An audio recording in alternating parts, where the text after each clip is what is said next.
Are we living creatures? Unranked Masters Part 2. We're doing it again. One of the biggest things to realize is I did this starting out right as I woke up. So, sleepy voice, first game. It is what it is. Enjoy. Have a good one. Thank you so much. Are we living, boys? Welcome to the second episode of Unranked Masters, where we start with Champ Select. I tell you things about Briar, and then we get into the game and I show you how to win. So, if you haven't seen the first one, go watch that, because that's part of the journey.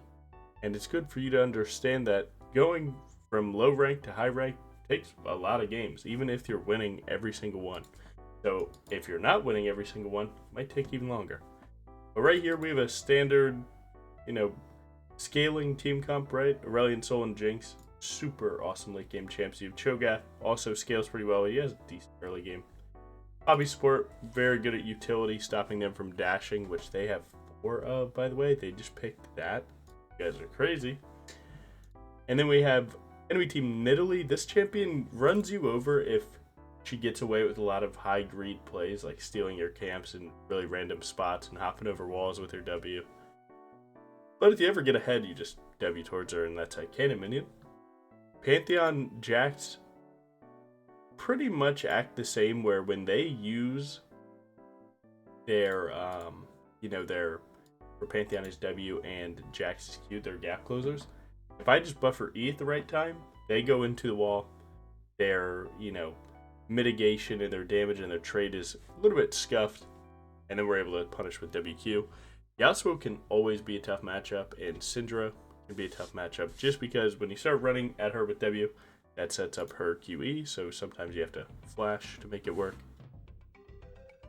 We are 7th game on this account, and we already got some Emerald players, so it's good to see that Riot has something going for clearly they know this account's being played by someone a little bit higher than gold skill. Maybe maybe I'm a plat player, hopefully.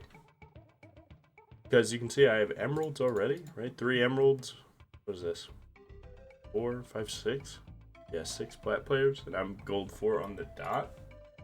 So they definitely have some measures for Smurf Q. Now, when you're smurfing, oftentimes you will get a lot of LP, and that's good, because it's assumed that you'll win more and then you can get to your actual rank faster. But if you lose, then it can tank your MMR very quickly. So any loss can definitely really mess us up. But I'm going to bring up this account, OPGG, since we got some time. See that, yes, we are in fact. Spoilers for the first video. Go watch it, by the way. We started out getting bronze games, and then our first rank game had a gold 3 average with a lot of silvers in it. Yeah, tons of silvers, so. They say that you can stack up your first couple games with your normal game MMR. I wish I had done that. That would make this series a lot faster. As you can see, I was playing in some, low bronze games. So, that wasn't even my account. It swapped it the last second. I was playing in some low bronze games, and then apparently just my first couple of ranked games got me feeling pretty juiced.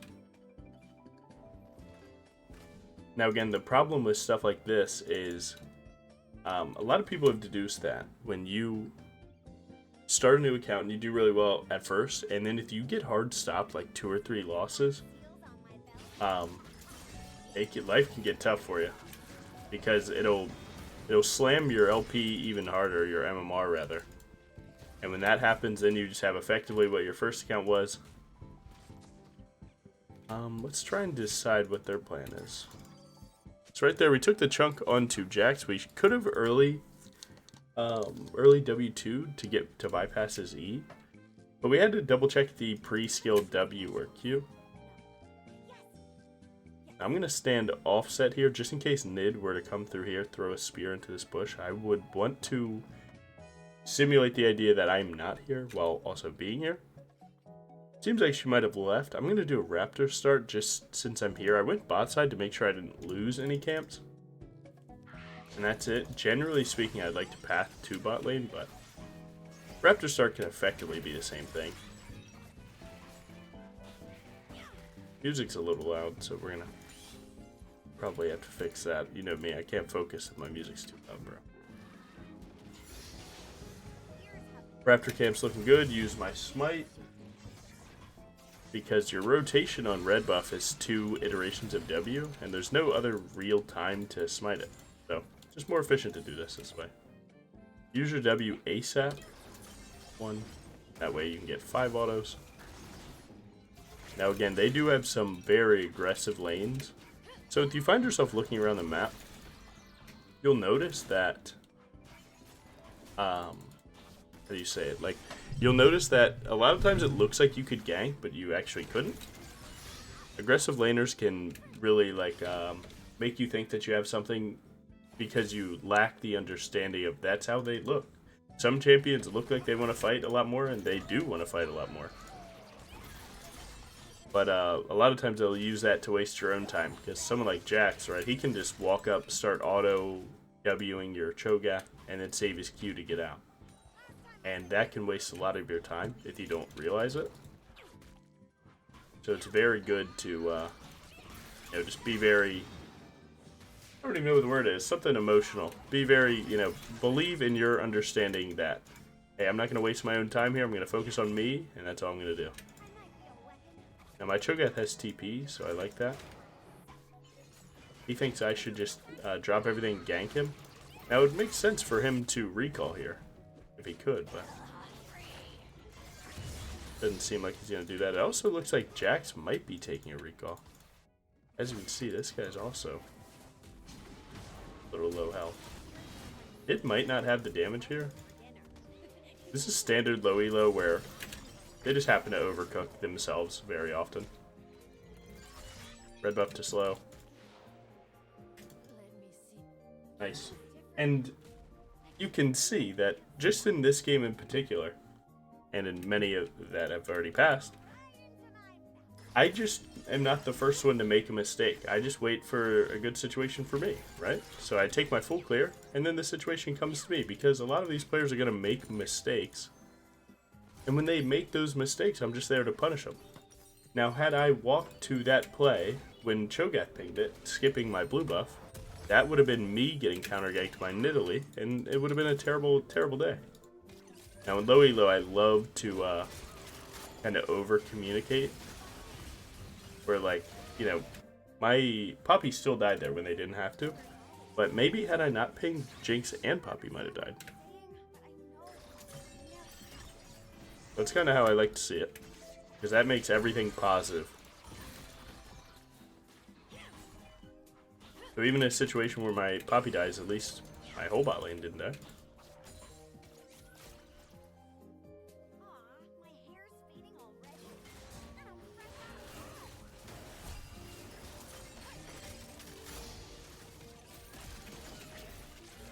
I kind of messed that up a little bit, but it worked out. So my W, like, just was never going to aggro to Pantheon, so I used my Q to hop backwards to a minion to reset my aggro to Pantheon. But in that moment that my Q was going, Pantheon flashed to my W. so it just kind of trolled me a little bit. Because I thought I would never get to him, and then he brought himself to me. So he's a real one. Nice. Now again, when it comes to scaling matchups, I like to just look at them like, you know, as long as they're actually not dying, I don't care. Them not dying means that they're outplaying the opponent, which is awesome. Okay, so we don't need to do that. I'm going to ping off of that. This Scryer's gone because my wolves were scouted by it.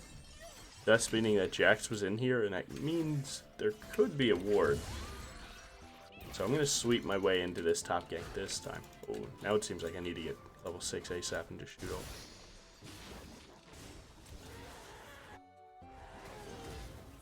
What's the angle that I can approach this at? I can try to straight down the middle.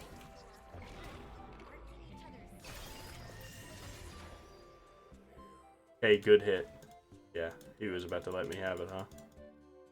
If I messed that up, I would have been the worst jungler on Earth, and I would need to not be on his team messing up. We gotta go. Well, not before I set up your wave, brother, right? Now, oftentimes you'll find out these players will just like tell you how the game is played. Even when you're playing great, you're not playing good enough, you know? Oh my god, I didn't expect them to be here like this. Definitely dead. I'm going to do as much damage as possible. I didn't expect Yasuo to be in the pit doing them, I'm not going to lie. He caught me off guard with that. Bring it home. Oh, we're cooked. Oh, nice. He might be able to live. He has to dodge one more spear. Oh, no, he didn't. Yeah, that one's on me, man. I just didn't expect that. Like, playing the 1v1 against Nid there ain't nothing crazy about that, right? Where we were already ahead doing well, but reality is that not expecting Yasuo to be in the pit doing it with him. Now, not a lot of Yasuo players will do that. So.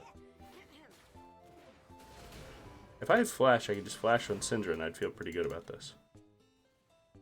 But without Flash, see, now here's a time where instead of playing for the full freeze for my team, I'm gonna take a little bit from me.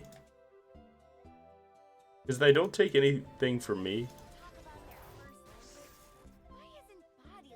you know, it's just gonna be a waste of time for me, right? My team's gonna get ahead, but again, I'm kind of the one that I believe in the most here. Oh man, why am I believing in myself? You see me missing W's now? To be fair, this is first game of the day. Anyone that knows my real voice, so let's say you're not new to me this video, you know, your boy just woke up off everything. So we're doing our best, man. First game on, and I'm tired, man. I don't know how people just wake up and start their day on League. I have to, like, go to the gym, wake up a little bit. But it is what it is. The moment that you fall behind, it's very important for you to get back on the horse. How do you get back on the horse? You farm all of your stuff again. When you fall behind, you die, you start wasting time. You need to get those camps rotating ASAP. So you'll notice right here, this is kind of like 100% I'm full clearing no matter what happens. Just kidding. Nice. To be honest, I think Yasuo messed it up. He had a tornado there. He definitely could have comboed, but that was looking like a free kill for me. Because the moment Yasuo R's, he can't throw a wind wall, and you can put your R on that every time.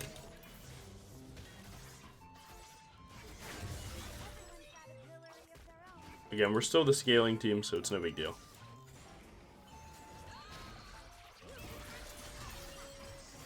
Now, once my full clear is done, I basically just wager if there are any ganks or not. Like, if everyone's full health, there's probably not a real gank other than, like, damage ganks. And Nidalee's already taken this reset. Now, a lot of Nidalees will come in here and they will W here. Oh, they're looking for me. There's nothing in my jungle, though, so it's fine. Seeing who it is. Again, if they want to waste time like this, that's fine. You need to run.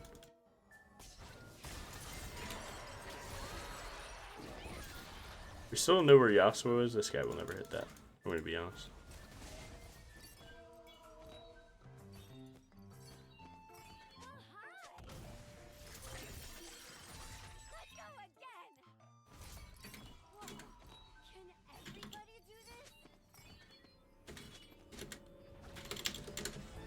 Sorry. I'm not going to sit here and have a conversation, brother. You just played bad. It's okay. Did you see where Cho'Gath put that Q on Jax, man? He put it behind the Jax. You calling out a juke here? Now, reality is low elo players like this aren't ever calling out jukes. It is what it is. You know what I'm saying? He's not calling out a juke, man. He was in a tense situation. Bro's trying to get that 1v1. Okay? He's trying to get that 1v1. We've all been there.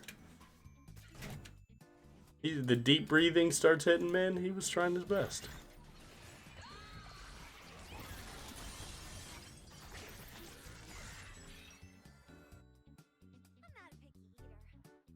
Alright, let's make this happen.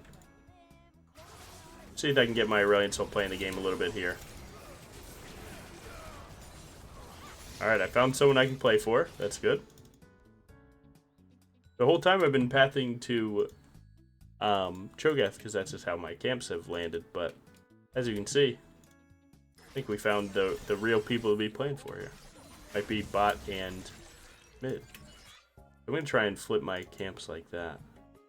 When we get this last rotation, then I'm going to actually, instead of recalling, I'm going to beeline to bot side and try and start fighting with them.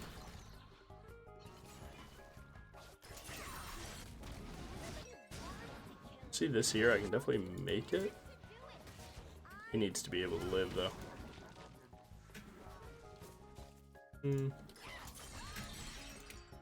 Back up, back up, back up. There we go. If they dive, I'm here. Okay, they won't.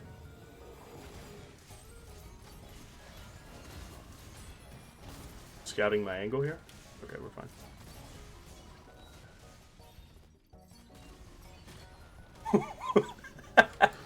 Run away, bro.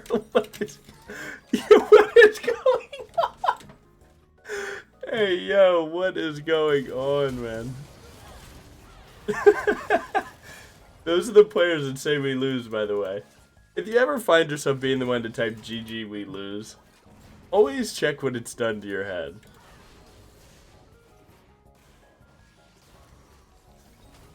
Because this Cho'Gath probably thinks he's trying his best. It's just not the case.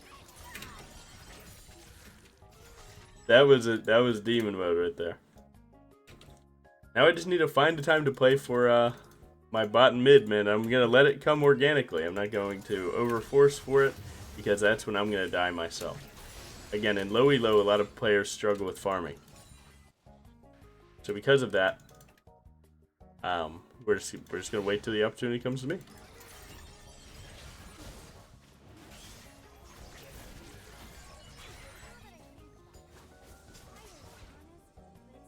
How can you work? Seems like this is the opportunity that I needed. They're kind of making it work for now. I can slide over the wall, grab that for us.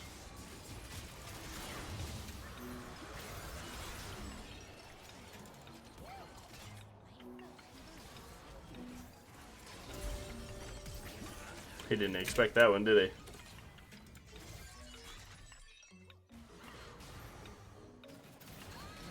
Oh no. I might die for this. Ooh, Titanic. Oh, I had target champions on so I could make sure that I queued the Syndra. And because of that, I didn't turn it off to queue the minion that was here to kill her with Titanic. That's that sleep diff, man.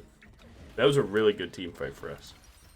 And again, as you can see, your team will cook up situations, and you just kind of react to them and make it work.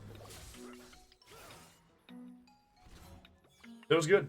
And now Nidalee actually died to Jinxar, so those Magi stacks are actually down. Again, whenever you die, the first thing that you want to do, you want to get back on the horse, go ahead and start farming again. So I'm going to go right up here, start farming. I'm going to take that every time.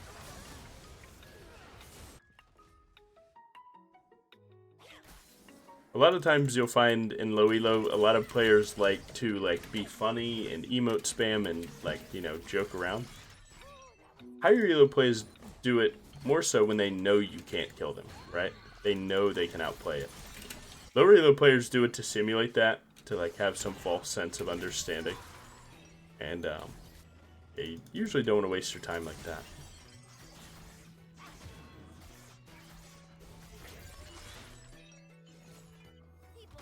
It's almost on 2 items scaling. That ain't too bad. Nidalee's actually here for this. So this would be a 2v1 and it might be a little tough to win.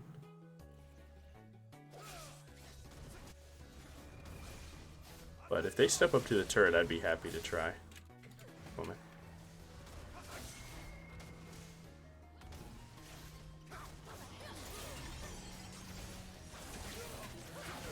Alright, so we had the damage for that one. Now I'm going to go back to the wave here.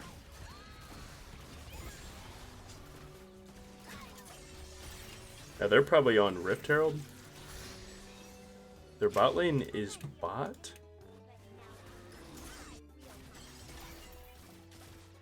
I'm going to ping random angles that I think Nidalee could be on, just to keep their head in the game.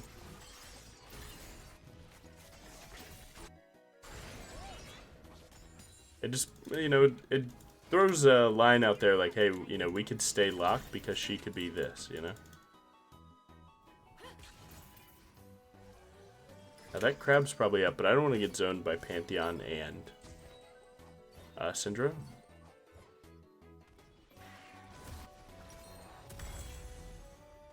Definitely a Tabby's game for sure.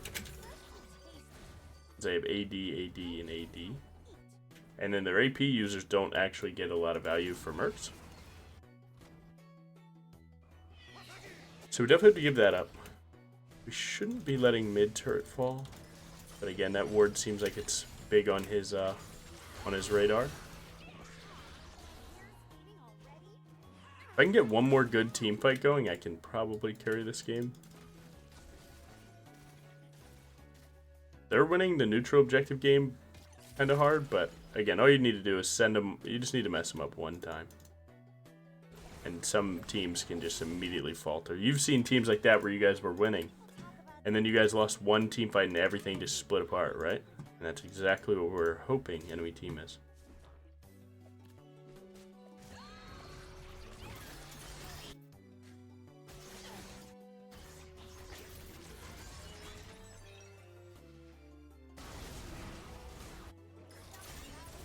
I think I'm going to ult that bush. That seems like the safe spot for them.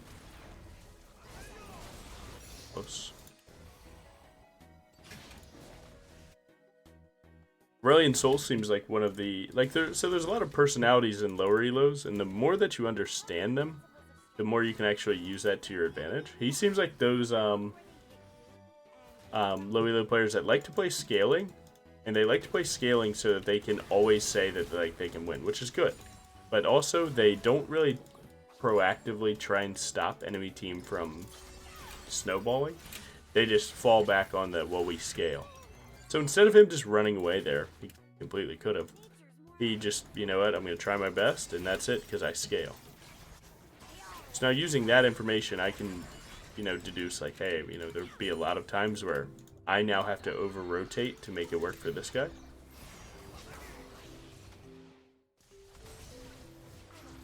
So this looks like a big team fight angle.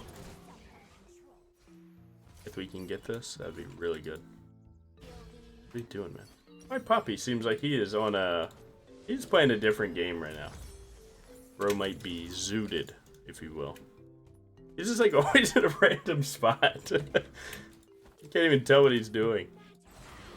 He hits a ward, resets, goes, gets two more, resets, does it again. I'm like, man. You're living the dream, bro.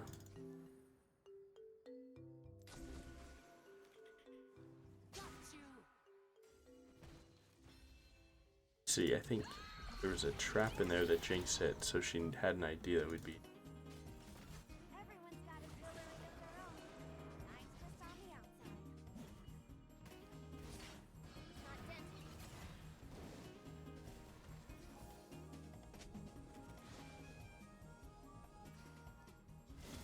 I'm gonna go for a light flank angle here.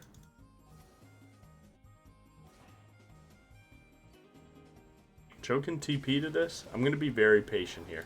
So actually, I don't need to be patient anymore. If he recalls they're down a player, I get the fear.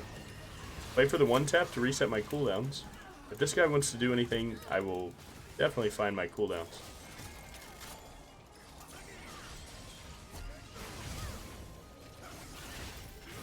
Usually you'd want to hold your Q against Yasuo for that exact reason, but didn't know what cooldowns he had and I was okay with it.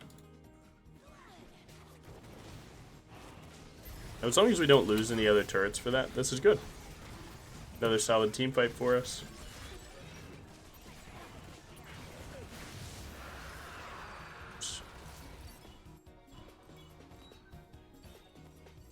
Actually, I'm going to stay. I have a lot of camps up. There's no real reason for me to go back right now.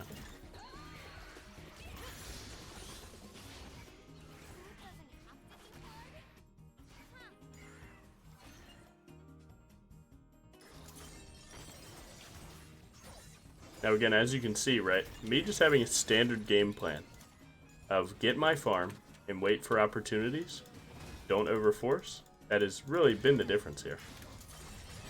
I think that Poppy actually took me out of range.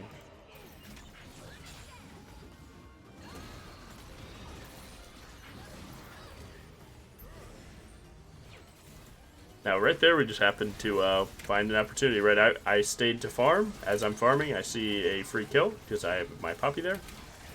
And that was it.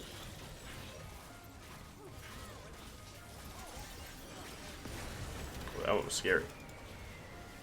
Like 3 different things procced at once, dude. That almost ruined my Brunius Otacon. Now, we do need to grab some MR at some point, but I really like Sundered Sky 3rd in games that I have to carry. This looks like it might be a chance. I'm going to flash the damage of that. But for my W2, when Pantheon's near me, he'll probably use W, so I'm good to do something like that. Then start putting damage onto the last person. I'm going to act like I left.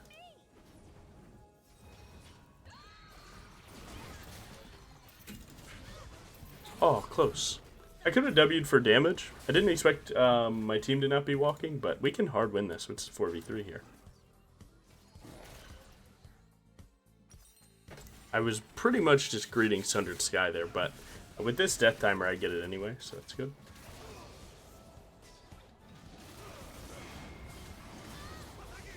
I can try. Now that's one of those plays that when you see your team had a chance to win a play and then they don't, they know it too. A lot of times, you know, people just don't have, you know, the ability in game to pull out these wins, right? So one thing that you can do is, like, when you realize a play already went sour, just keep pinging back to make them reset. It's one of the best things to do. Like, once you realize a play got cooked and you know what, we messed it up, we weren't able to do it, I like to just back ping. The odds of them, this will go down. The odds of them re-cooking a situation like that, very rarely does it actually go your way, I'll say it. Just because it's like it's an emotional game at times. You know, you start, you start realizing that a situation was yours and then now it's not going your way. You know, that can mess with your head a little bit. He has E, so not too much we can do. I'm just gonna, if I had more health, I could go. Or flash, that flash there would be crazy.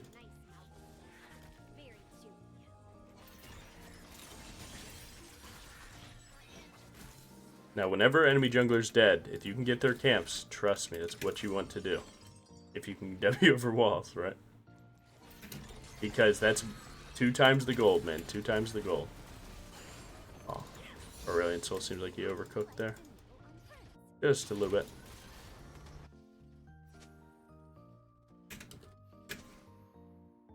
I love throwing out positive stuff like that. Good job, fight a dragon, right? He really needs to run, man. Not really thinking too much. But that is our certified tilted player, so one more death for him, and then we'll try and group up a dragon.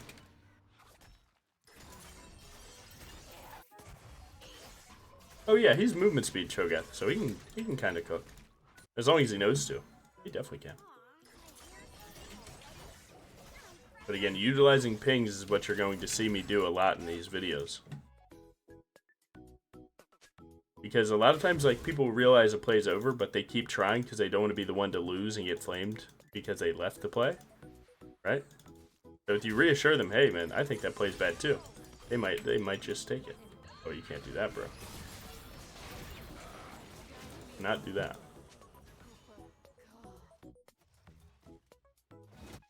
Now, in high elo, you have a Baron angle here, but you got to think about how long it takes low elo players to realize the situation in front of them. So just take a decent situation, which is we kill 2, and then we get the dragon. That's good. That's decent.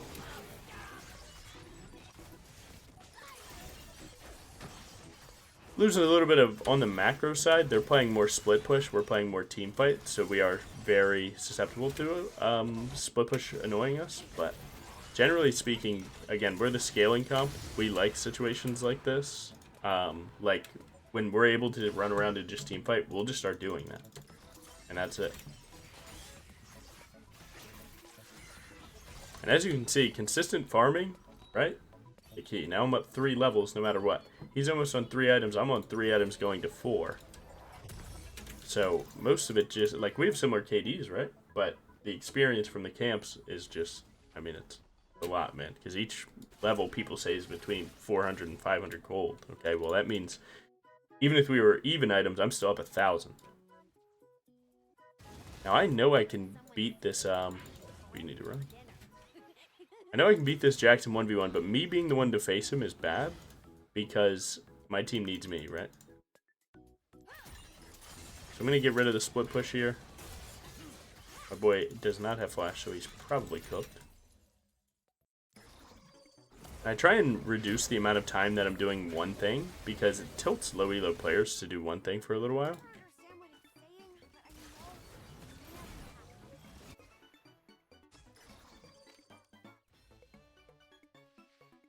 We know you're in here, bro.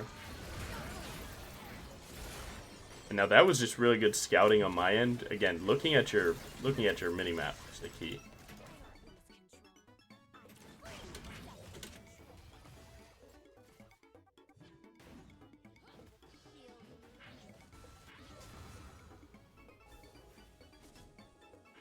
I think I see an angle here.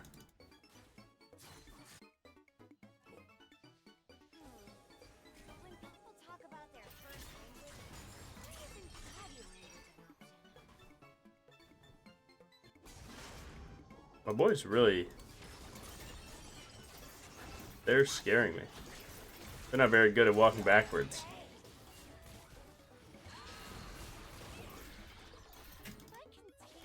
Nice.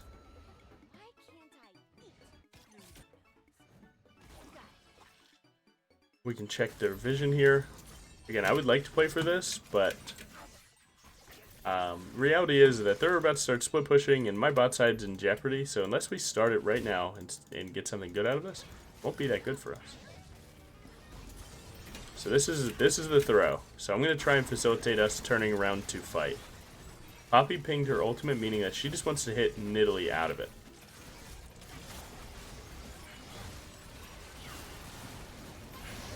Oh my god.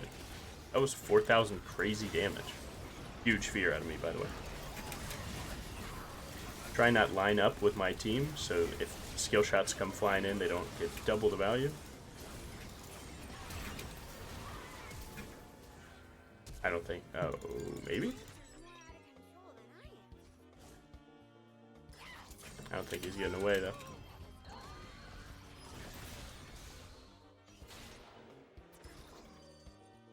Nice. Now, we don't have end here, unfortunately. We are going to Dragon Soul if I were to recall. So taking just an inhib is mostly enough. In a game where you get Baron, and you don't have like a very clear shot at ending, just taking the inhib and taking a good recall is really good.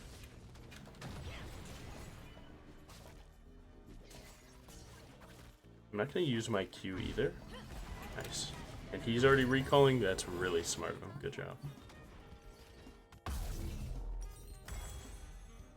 I think I want GA here. I'm not going to wait for the money just because I need to be doing other things, right? And plus, your last slot being a pink ward is fine. Get one pink ward on the map, and then buy that component. That way, you provide something to the vision. If I just sit on like a longsword there, 10 AD will not make the difference, but them not seeing me on an angle, now that can make the difference.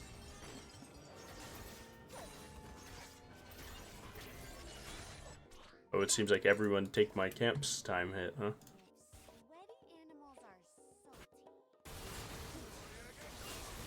Everyone take my camps into that? Crazy play. We're looking for a big R here. Banging. I can tank this whole team because I have the good build, and that's GG. Nice. As you can see, right, this was like the start of this game. I played pretty bad, man. I didn't realize that my win con was bot side enough, even though I knew it off the jump. I messed up. I stayed top too long. My top laner started flaming. Now we lose in his head. Stay focused, man. This was a good example of like, one, I'm human too, man. Look, I unlock. I don't play perfect every game. Make the best out of it. Really good to wait for your opportunities to come to you. Don't feel the need to hard force, man. When you're not playing in Challenger, trust me, and even Challenger happens all the time. But if they're not playing in the utmost of peak gameplay. Trust me, opportunities are everywhere. But you have to be alive to you know, make something with them. Nice. I would like to see the end result. That's okay. If that's alright, right. Excuse me. Dude, we haven't even opened the monster yet. Man. Yeah, I liked our first video a lot. Because I did it after I'd already been playing high elo and a lot of good things. And then I was like, man, I wanna do more unranked to challenger. It's been like, or to masters. It's been like 2 weeks. Oh my god, I get silver in challenges. That's what messed up my stuff. So I was at 40 LP, now I'm at 78. So I got 38 LP there. Again, for any account, every season when the season resets, you start with really good gains. To be honest, 38 is like pretty bad in my opinion, because if my account had a previous rank, if this account wasn't me fresh leveling it to 30, then like I could have a previous rank, and if I was at this rank with that previous rank, wow, all right. If I had a previous rank that was plat and I was in gold, I'd be getting like 70 because the game wants me to get back to there. But because it's fresh, it doesn't know who I am or what I do. Okay, it's trying to make decisions based off of my KDA, my CS, and everything. And because of that, you know, it's not going to just give me the juice, man. It's not going to give me plus 70. It's got to, you know, test the waters a little bit. So, it is what it is. Now, I didn't know when that recording was going to end. My OBS had crashed the whole time. But hopefully we have that VOD. I was talking to it like, you know, like it was still working. So if you don't see that game, sorry. If you do, awesome. Yeah, I forgot to start recording. I was watching the boss clip. But generally speaking, York can mess you up with W, but if you save your Q, you're fine. Caitlyn traps suck. Vladimir, tough matchup. Trundle, very tough matchup. And Morgana can really mess up your game plan. So we're going to do our best. Sometimes, man, I first pick Briar, and you see enemy team is that, man. You just gotta try your best, man. That's all there is to it. Now, one thing's for sure. If I get ahead, I can 1v1 any of their champs, right? So, I need to prioritize not falling behind over getting fed. Because on, you know, in a regular game, if I'm just even to you, I have a chance. If I'm behind, I have no chance, right? So me not dying is the most important thing, because again, if I just throw away my chance at even playing this game, we're gonna have a rough game. So I'm gonna do my best here. I've heard that this York pick is broken. It like has an insane full clear if you can pull it off, and again, York has like a decent Briar matchup, right? He tries to poke you down with ghouls and try and wall you in with W. Again, Vlad is all about, like, if you get enough... You get enough cooldown reduction to where you can just run 2 combos of W into him. Like, I WQ him, and then on my Q, he goes to... oh, the dog gave us away. He goes to W. When that happens, I'm able to chase him down and WQ again if my cooldown reduction's low enough. But if it's not, obviously he just gets away. But you take the health advantage or disadvantage for him because his W costs a lot of health to use. It's like 10%. Zac is a sleeper pick top lane. A lot of Zacs will kill enemy top lane or hard snowball because not a lot of people expect his amount of healing and damage. Very sleeper pick, not gonna lie. I think he's OP. Nefiri, you know, AD poke mage, it's cool. And then bot lane, hyper carry, and Chanter. So again, our late game is very good. Their random skirmish and snowball is very high though. So we're going to do our best. I am pathing to bot. Like I say, 90% of games you should be pathing to bot. But again, it's, you know, it's more than that sometimes. Like I see I have a Jinx and Enchanter. That's like a solid win con in and of itself. That's a win condition. A fed Jinx is a win condition. Because she has that passive that lets her reset and go super crazy, right? So when you put all that together, you can really make good things happen. And they're already winning. Now, Caitlyn Morgana shouldn't take a fight like that. for you guys to learn a little bit, right? Caitlyn Morgana likes to, one of them finally hits CC and the other one, you know, follows up on it. Now they just did a bunch of damage that you can't even play against. Well, Jinx Lulu likes longer fights where Jinx gets lethal tempo and can step up, and Lulu's going unchecked so she can use spells on. Briar. I've never seen anything like this before. That's an off-stream follow. You're a real one. Thank you. And again, Zachary works similar to Briar, where the lower they are, the more they'll heal. Jungle Pet's gonna hop back, kill the red, and now I have the red right here. Get my 6 autos, then my W2. And you'll notice, like, if you were to compile every single game I've played to date right now on this account, I've done, like, mostly just bot paths. And I kind of live by the stuff I tell you guys. You know, a lot of content creators will often tell you guys to do things that then they won't do when it's the time. That is not the case here. Now, it seems like there's no dive angle here. So I'm going to use this scryer to check and see where Yorick is. And then with that information, I'm going to take it to the crab. And I'd be happy to dive for my bot lane if it was higher elo, but you know, you can't always trust your team. So I'd rather them have something like tempo advantage. Like they get the wave in, then they recall, they spend their money. That's just as good, right? Sometimes adding, like, even though diving bot there is an objectively good play, sometimes adding a layer of you know, adding a layer of uncertainty to your team's gameplay can really mess them up.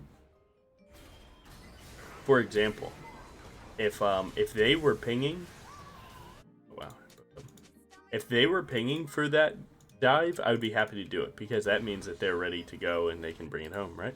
But because they weren't the ones pinging for it, I don't know for sure that they know how to play that situation, and that could be really game losing to a lane that's already winning. And she bought Cole too. She's ready to snowball.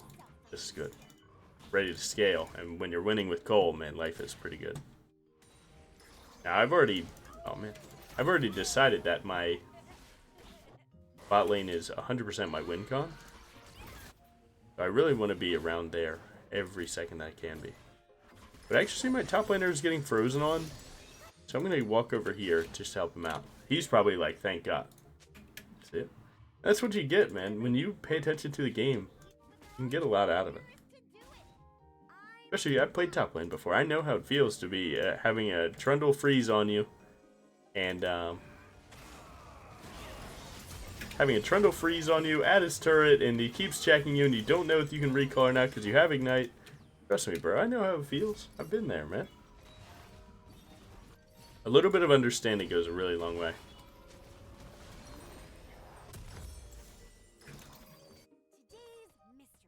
Now it comes down to the grubs or dragon conversation. Like, I could beeline to grubs right now, play for the grubs, crab, and then hit my bot, my top down clear, top to bot clear, and I'd be really strong. But that's a lot of time away from my bot lane. And if I want to play for my bot lane, it's better that I just hit these two bot camps, and then gank them, get dragon, and then if grubs are still up, play for that, you know? Especially because when you crash that top wave, that means it's going to bounce back to your side, so you're not going to have top prio. So if I were to have walked there right now and York was there, he is double prio versus me. So we're not going to go ahead and do that. We're just going to keep playing for the bot side. And if Yorick is there and he hasn't done his bot side, then we're going to pick up some camps. Pretty standard stuff here. I'm going to scout that Gromp here so we know that he's there with Trundle. And there's almost nothing to grab. One thing I'm doing right now is just refreshing timers. Here. Do the low elo thing. Thanks for the pings, guys.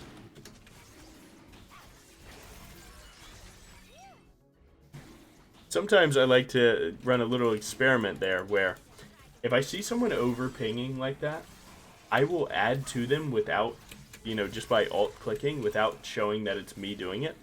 Because sometimes you'll notice that if someone's over pinging and then they see someone else over pinging, it's like a big problem. Like they are the one that can over ping their jungler and no one else can.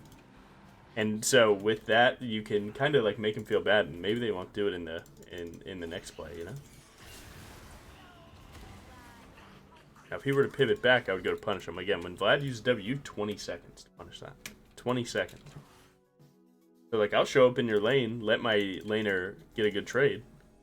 And then with that, right, we'll send it right to me looking for that trade, or just take the health benefit again.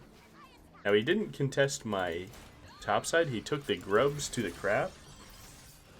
Pretty standard stuff. I mean, you know, he's just full clearing, and when your enemy just full clears perma, it's not going to leave you a lot of interaction against them, unless they ever like sack a camp to go for a gank and so on. If he just AFK full clears, that's one way to like neutralize Smurfs a little bit. Is like there won't be a lot of times that I will find ganks in a game that I'm hard countered like this.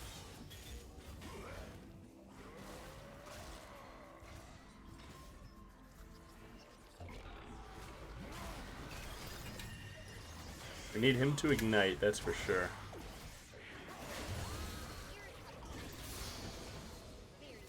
Don't know why he was holding on to that, but I made it work for him.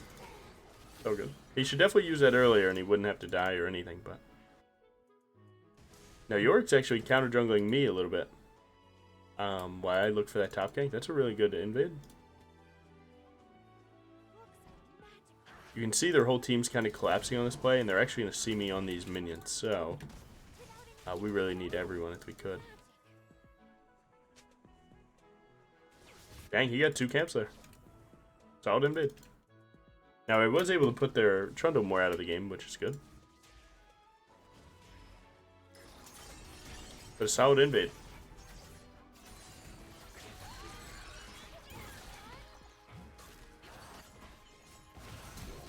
Good flash, really good. Unfortunately for this Yorick, he has a ticking time bomb bot lane of my 80 carries up 20 farm. We're up also 2 plates. He has Cole bot and your 80 carry does not, so the time bomb is found. A lot of good damage here.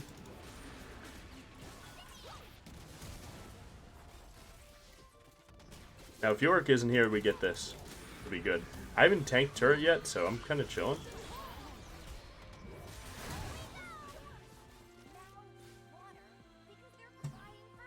That's alright. It's kind of chilling for a second there until I step back on the trap. I couldn't see the trap just with so many animations on me. My eyes couldn't find it.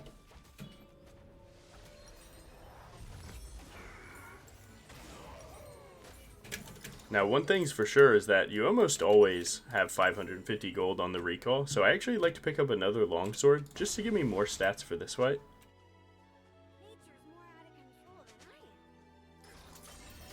Yeah, Vladimir can be very anti-fun. So I appreciate my Nefiri doing as well as he is. Lane against Vlad is never a fun thing. Now this would be a good support roam timer. Doesn't look like he's going to take it, but he could if he wanted to learn a little bit more about the map.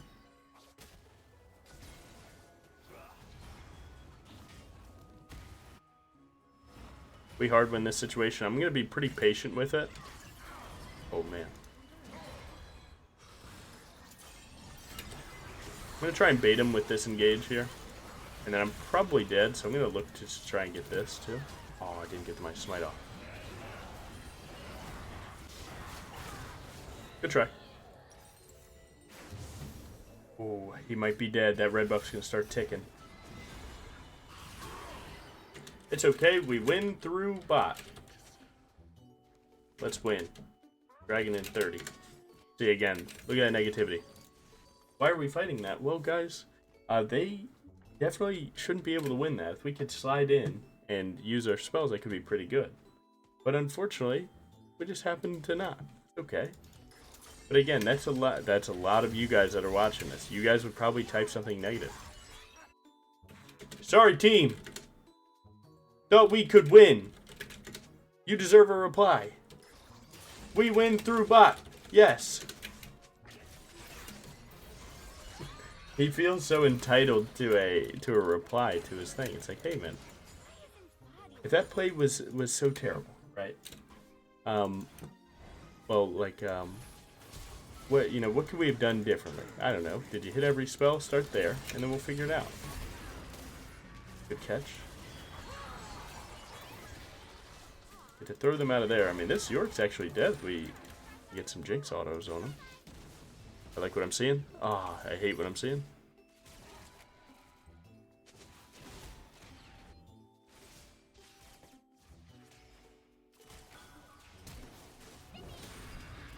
Bide on him, brother. York probably doesn't expect me to stay here. This is a pretty crazy stay, if you ask me.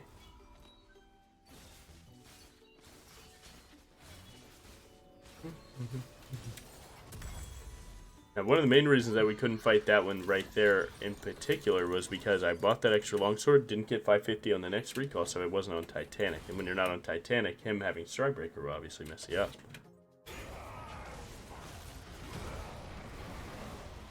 Fortunately, it looks like we might lose the Feats War.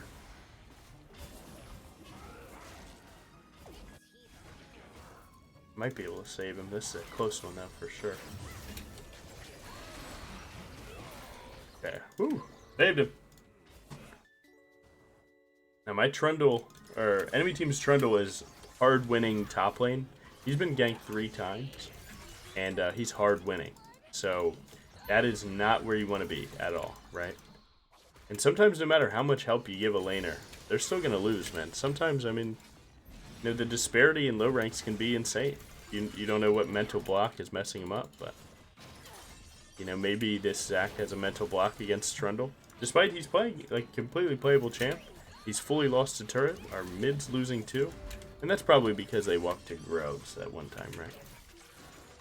Got him. Nice.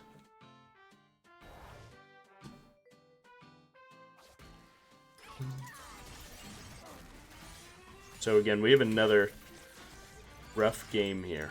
But again, if we can get our bot lane winning, we're doing good. Because AD carry is the key to this matchup. You know, in a game that I can't be as much main character as I'd like to, just because I didn't snowball hard enough and, you know, matchups. Yo, hurry up, brother. Get out of base. What are we doing? Oh my god, Trundle guessed that we were looking for him, so he backed off there. So Zac standing in base didn't actually get punished. That's really good. Nice. Let's go ahead and look for this bot dive here. See this. Nice, I love that. Good job. My bot lane is, I mean, level 9. Everyone else is like around 11, right? So, if they move to level 10 soon, we can definitely keep good things happening here.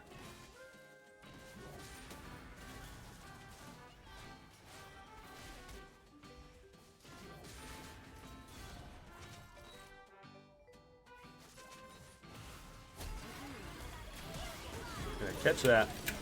Kill that. Ooh. Made it work. Oh my god, that Jinx passive is cranking. Well, I just got a triple kill for that, so we're living pretty good. Ooh, you see what we got going on. Sometimes you gotta make something happen, man. You gotta find something out of nothing there. Now, Trundle could be walking down here, not gonna lie. Saw him pivot a little bit, but alright, he went back. That's good.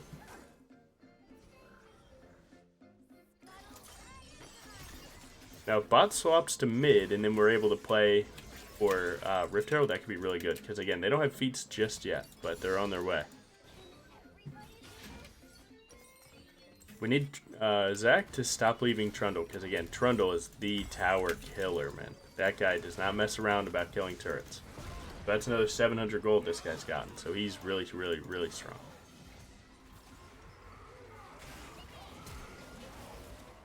Close. I don't think they have enough damage to kill.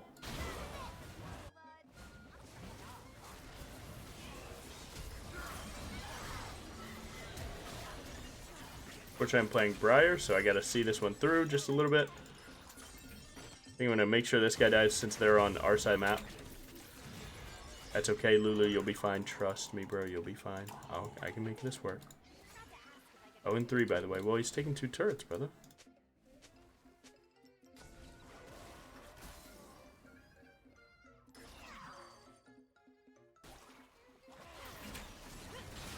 Now look, all that being tilted. Wow, would you look at that?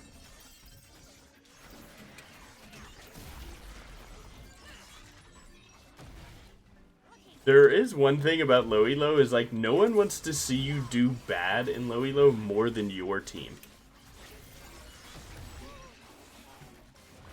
You know, like your team wants you to fail more than enemy team does. Because then the loss isn't on them, right?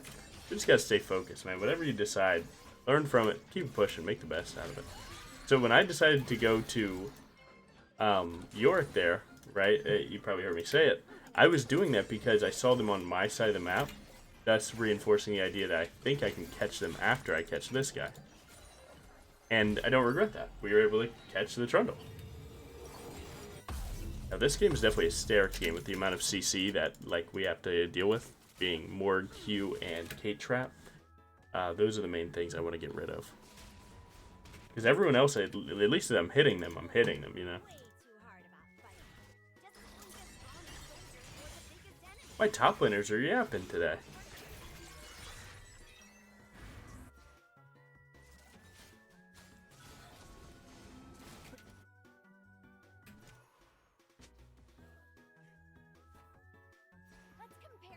Now, well, this is what I like to do against Vlad right here.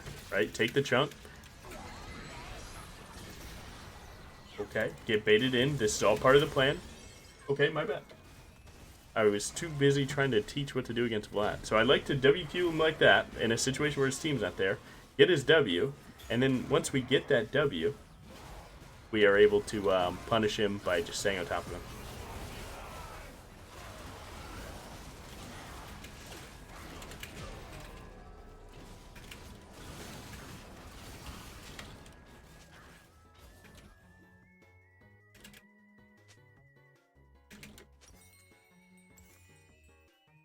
I think that's the nicest way I can put that.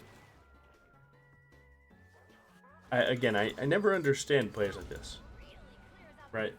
What's with that question mark, bro? It doesn't make you cool to, like, talk down to people. I don't... League community is so weird. Like, these guys have probably been talked down to in their life. Not to overthink it, right? They've probably been talked down to in their life, and maybe their understanding of that person was like, hey, they were the cool person, and the cool person talked down to people. And it's like, you truly have no clue what life is about. Now, understandably, they're probably just really young, but, you know, who failed them in life to make them think that talking down to people is cool? Not cool at all. Like, someone opens up and says how they think you should win the game. Now, they can't know this, right? I'm a challenger player on your team, and you're a question mark. So, like, in the confines of League, my guess might be better than yours. They could be a challenger player, too. Yes, what's the deal with talking down to people like that? Especially because, like, you talk down to people, but you don't, like, you don't even throw out what you think to do to win, right?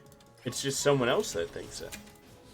And I bring light to these things because it's good for you guys to understand the different personalities. I felt like in my first video I didn't go over this enough, but if you can understand the personalities on teams, you can learn how to, like, navigate socially, right?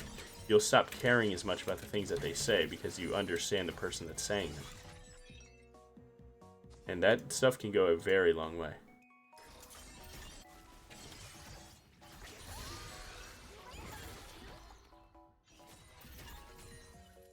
Now, Caitlyn's here. This could just be a solo dive, but if anyone else is here, it ruins the whole plan.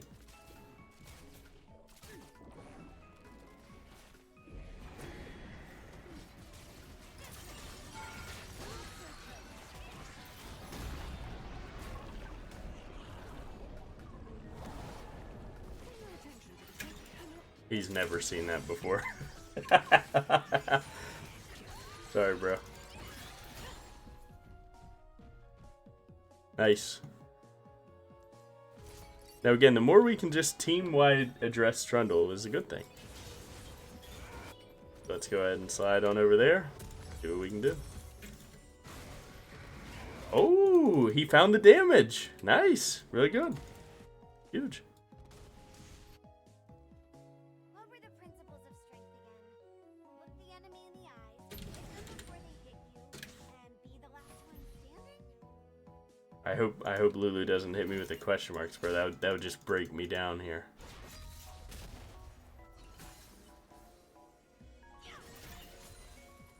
Come on, guys, bring it home.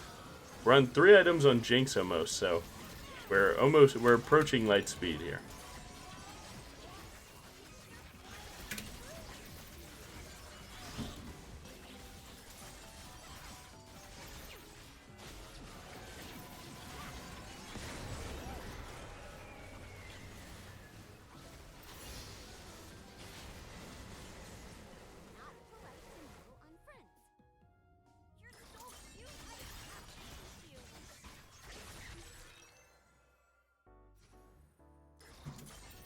Now, if Jinx needs money for an item, that's okay. She can go to my wolves. I need this for Sundered Sky, so if we can split the money real quick, that'd be good. And if I get the wolves, then it's fine. I get a pink word on top of Sundered Sky, so it's all good. It is better for her to be on mid turret, though, and deny that that turret going down. That's really smart. We would like to 5v5 for Dragon, because if their team gets Ocean Soul, it is really bad. Like, that's Vlad and Trundle Ocean Soul. That is a more than average Ocean Soul.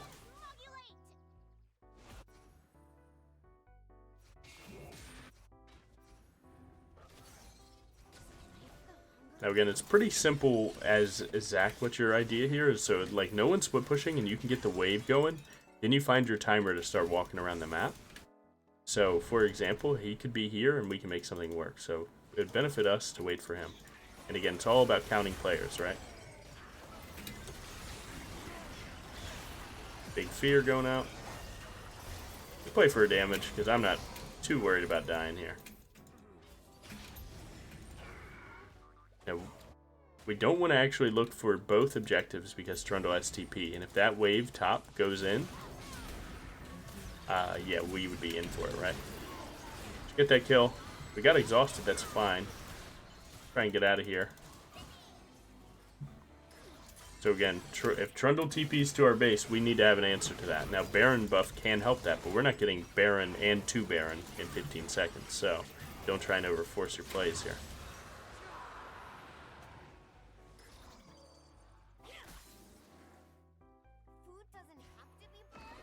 Now, anti-heal is like, hey, don't you want anti-heal this game? You always, if you're planning to buy anti-heal, I urge you to wait for someone else to buy it because there's a lot better anti-heal items other than the Bruiser one, especially like Mortal Reminder or Morel and Amicon. Those are pretty solid items.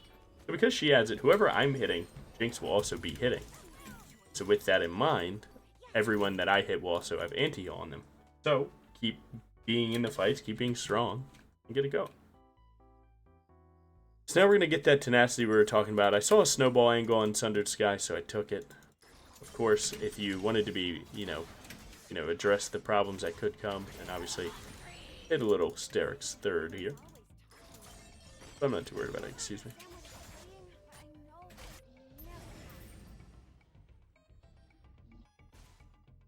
If Neferi's killing one, and even so, if they're pulling 2 people, we send it right at Baron. And now we see Yorick there too, so basic level macro, really important here. My team would have, you saw my Jinx pivoting down, my team would have walked down there to that play. And that's why games last so much longer in low elos, because people don't know when they have a Baron or not. They haven't been in enough situations to know if that's how it works. So with that in mind, I'm going to greed an R, by the way. That guy got killed from screens away. That was awesome. So with that in mind, I try and facilitate my team to the right play. And I make objective calls about, like, what the right play is. Like, hey, they have 2 people down there, and I have the damage to get Baron with my Fed 80 carry. So, with that in mind, we don't even need all 5 players to do this. If you're playing Briar, you can tank anything.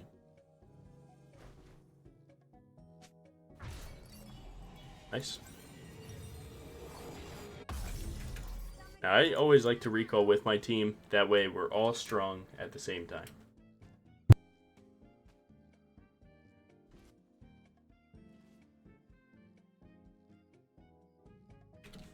sorry, Fiendish came down. If you guys liked Fiendish's work on my rank 1 Briar guide, he did that. That's my roommate.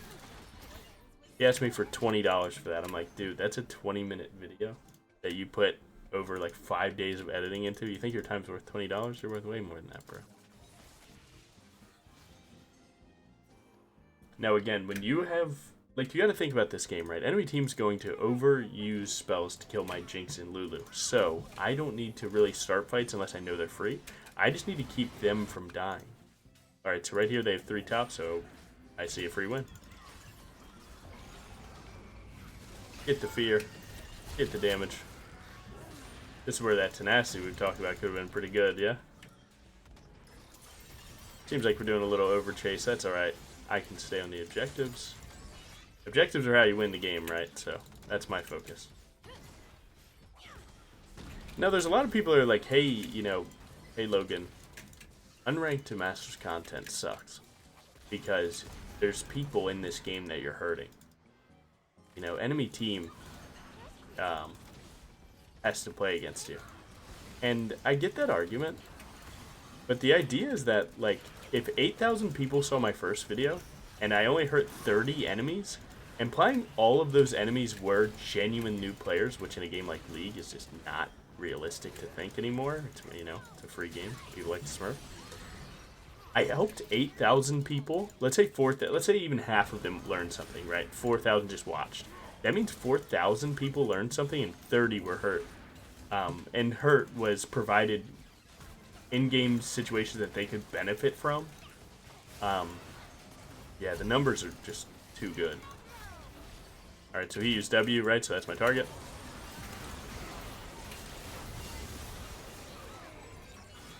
So yeah, I disagree with that narrative very much because I'm an educator. That's kind of my thing. And sometimes, like, you know, you have your sample group. Plus, like, if you ask lower ranked players, like, hey, would you like to jungle against a challenger player, like, one time, just say you did it? They would say yes. Now, some people are like, well, if they don't know your challenger, then, you know, what does it matter? And it's like, well, they still know that, you know, they can still go back and look at those games and be like, wow, that guy played well, and I wonder what he could do. So, I just flat out disagree with that, with that narrative. But I'm kind of ranting right now. I need to focus more in-game decisions for you guys. Right, gold 3. Nice. Again, another non-perfect game, another top laner crashing out.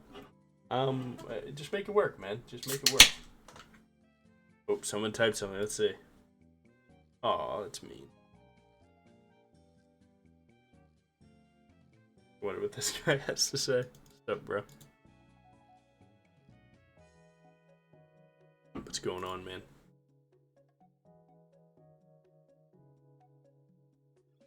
How'd I play? I'll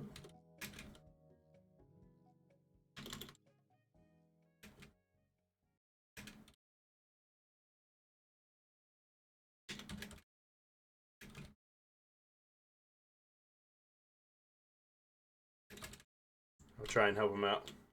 One of the problems in lower elos is if you overfarm, have to 1v9. York jungle doesn't have great ganks, so if there ever is a chance to gank, you gotta find it.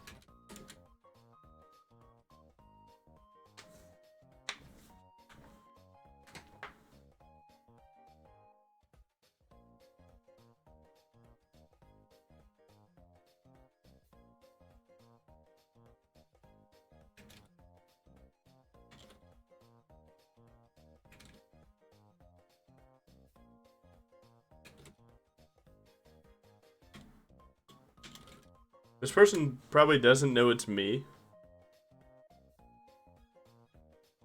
He probably doesn't know it's me, right? I'm still a relatively super small creator. I average 200 viewers on Twitch. I get like 5K views a video. Although that's something I'm very proud of. A lot of people don't know that's me because I'm not very known. And if you look at the tracking of all my accounts, this one's not on it because I, recently got this one to 30. So, yeah, this guy doesn't know it's me. He probably just sees, like, hey, this guy's win rate's pretty good. I'm going to see what's up with him. Because, like, I mean, unfortunately, people are queuing up and they see this. And, on both teams, they see this. And I kind of hate people seeing stats. I just absolutely hate it. That's it. I hate people seeing stats because they make so many decisions that you would never be able to make. And it's just, I don't know, man. It's just the wrong way to play. Just play the game objectively. Stop playing the game so emotionally that, oh, this guy's smurfing, it's going to be this. Like, play the game objectively. Hey, that was a good play. This was a bad play, and so on. Yeah, I don't know what to say. So I kind of don't like that as much. It is what it is. Go to game 3. Okay, we're back. I was responding to YouTube comments, but I was able to get to this one. The idea is that I reply to every single one, man. I do what I can do. So we have another Vayne Lulu situation where, it's a hyper carry bot lane, man. If they get ahead, they can play really well. They fall behind, they're essentially useless. We have a decent mid laner, right? He does his thing. He can roam a little bit, mostly pokes enemies down and looks to create advantages by getting CS advantages and hitting your turret. Kindred can be a very tough matchup. Can also be a very easy matchup. If you are able to get ahead through your clear and, an early fight, then you can just start stat checking her and the game ends, right? If she ever hits R and then Qs, you can just E her into a wall, buffer a demon combo into that. Your R into her R is also insane. Swain, right? E him away if he Rs. And when you do that, you have enough time to waste his R completely. Dude, I'm cold. I need to burn my teeth. You can waste his R, then you can kill him like he can. A minion sideways W his E. Zeri, Rakan, standard 80 carry support. Dodge the Rakan engage, and the Zeri should die. You can also buffer your R into her wall slide. Like, she can't change it wherever it's going. Once she starts it, she's there. So if you can predict when she's going to click it, it can give you an R angle. And Singed with Phase Rush, hard counters you. He's always able to proc Phase Rush and outrun you, and if you ever WQ towards him, he can buffer Fling into it. So, top side is the place you do not want to be. Now, unfortunately, he actually, Kindred has like a pretty free win here. If she just goes in Camp's top lane all game, she can get fed beyond belief. And then turn that into a win. Does she just path bot lane? Who knows? But, generally speaking, we're doing good. Sorry, guys, I'm so tired. I haven't eaten. I'm cold. Man, we're game 3 this morning. We're just making it work. We're doing what we can do. We're already getting emerald lobbies, so the idea is that, we're probably going to start getting some losses here soon, right? Emerald's the worst elo in the game, so in my opinion, it's Masters. Masters is the worst place to play ever. We found Kindred. She does have red smite, which she pretty much just standard goes. Drop my ward there, they drop theirs, and we are good to go. Now again, I love the defensive wards against these invading junglers. Let me tell you, man, they go a long way. Okay, there's your matchup rundown. We're going to try a little Raptor start down. I like Raptor start a lot because sets me up for fast level 5, right? I do my full clear, I go all the way down. I have a chance to gank bot. If there's no gank bot, then I go crab, 2 topside camps, and then I walk straight down to Wolves Gromp to complete my full clear into another bot gank. So in 5 minutes in game time, I will have 2 opportunities to gank mid and bot lane with a focus on bot lane. And that's awesome, bro. You really want them to win. Give yourself, more opportunities. Now this does leave my top laner high and dry. The idea is that we win this game off bot lane anyway, having Lulu Vayne versus this short range comp. So I am fine with the risk here. Make sure I get 5 autos out of this. Yeah, that was close. If you use your W for too much movement, you might lose an auto, especially early game. Later on, it stops mattering as much because you get what's it called? You get the extra movement speed and you're able to traverse the map a little bit better.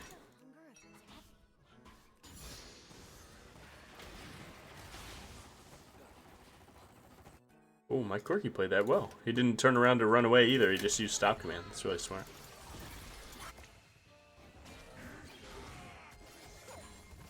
So this map is very low health right now. So this is more of a Kindred favorite map. Kindred likes a lobby that bites a ton. He loves that. Because just catch a mark, run around, catch a mark, and so on.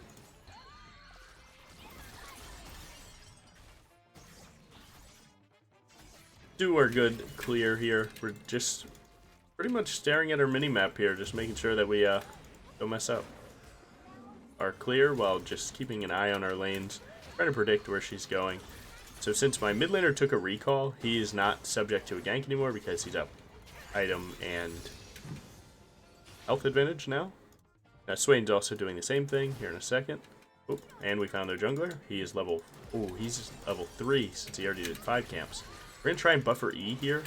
If he messed that up, what that E does is he tried to Q and got lazy with it. We would actually put him into the wall, taking his Q cooldown, and it would be cooked. Now, when I chose to do that crab, I chose to be late to the other one, and she can just smite it. So, what I'm going to do is I'm actually just going to completely skip that crab, accept the loss, and keep it going. She is behind a camp because she didn't do Krugs. So we're actually going to hit this, confirm that she's there. And if she's not there, we would actually know that she was on Krugs. You know, so you could ping your bot lane from dying there.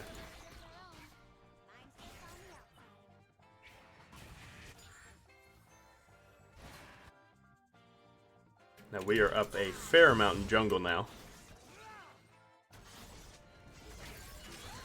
I like to use my smite charge, my third smite charge on Krugs here, just because you haven't recalled, so you do pretty low damage. If Singed has all of his cooldowns, we just can't do this, but we can try. I can flash for a PTA proc and just Rage, but I don't think we have anything. Yeah. Oh, Kindred's actually here. Awesome. Even better. That's insane. Her being here, now that confirms she's down 2 camps. Good. -1. That had to be -1, right? And I get the recall, and I get to go bot side. So now I'm faster to bot lane. I'm up 2 camps. Everything's going exactly how I wanted to. Ooh, a little bit of swag. I see you. Good job, man. That's my weak side player. Now, Kindred just went to invade my Raptors. Good luck, bro. And as you can see, you can force a lot of junglers. Like, this is an Emerald Kindred or something like that. You can force a lot of junglers into making mistakes just by doing your job efficiently. My job is to just clear my camps. That's all I'm doing. Oh, that heal was pretty clutch. Coming. Back up a little bit. Kindred's coming too. Word that for the Kindred that's coming. Nice. Kill that pretty fast. Now, my bot lane will never help with this dragon, okay? They're going to push their wave, and that'll be the end of it. Oh, man, I chose the wrong way to walk. Okay, he's making it work, though. Nice. Since I have 2 smite charges, I'm actually just going to go here, and I'm going to double smite this. The double smite is an idea that, like, on your first recall, you actually don't want to do dragons. They take so long. But if you have 2 smites, that's 1,200 damage over 600, right? And that makes a pretty big difference in times like this. Now, Vayne's trying to justify that she wants to, they want to just go ahead and snowball their lane, not play for jungle. That's okay, guys. I'm not going to take it personally. They have to do that because of the way that low elo junglers get so mad if they don't get any help. Trust me, man. I'll make it work. Don't worry.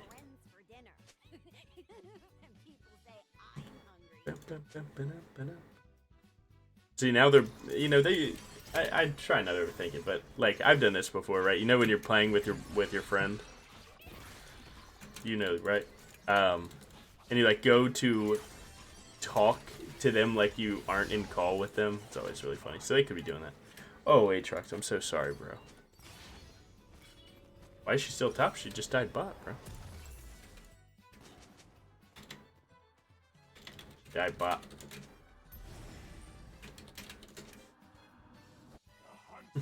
Top laners. Yeah, she was top a minute ago when she was clearing her top side. And then went down, died bot, and then went back top side. That is how jungle works. Now, we're actually just down players here. I'm really strong, but with Corky moving up, I would have to take a 2v1 at the grubs there. So, it is what it is. You just gotta accept it. It's okay.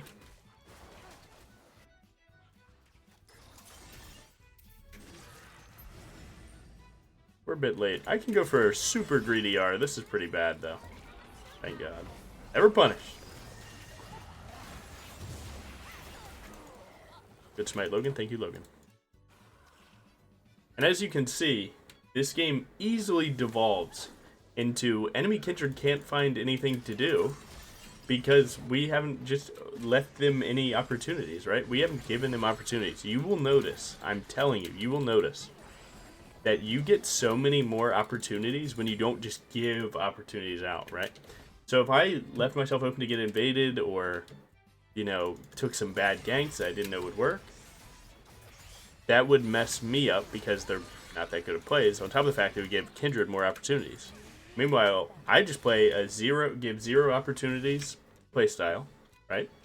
And with that, enemy team probably won't know how to play because when you play in low elo, you'll notice that how do you say, like, people don't know how to win regularly. They don't have a game plan. They don't know how to just win a game of League. And, you know, you just win by getting your farm, right? Getting strong, and then taking team fights for objectives. Like, that's the most basic way to see it. Brother, you need to run, bro. I'm sorry, but what's going on in your head, brother? Oh, she's top again. Yeah, I'm done. Good luck. Yep, that made you really cool, bro. Made you really cool. Now, oftentimes you can blame the content creators. Okay. There, bro. You can blame the content creators that play top lane or, you know, even that play League for, like, making people think that this is an okay way to act. It's not. It's not an okay way to act, I'm not gonna lie, but that's okay. You know, like, would this guy, in a culture, in a League culture where everyone's positive and everyone takes accountability for the things that they do, would this person act this way? Probably not. But in the culture we live in, that made him cool. Oh, I don't care anymore, bro. Oh, I don't care. Who cares anymore? Made you so cool. I'd like to get this vision game going, because they're falling back on these wards to play defensive often. I have a little bit of time while I wait for 1300, and there's nothing else on the map to do, so. See if I can just catch a counter gank here. We saw Kindred on our bot side, right? So, assumably, if they don't know where I'm at, they might just step up and take a fight.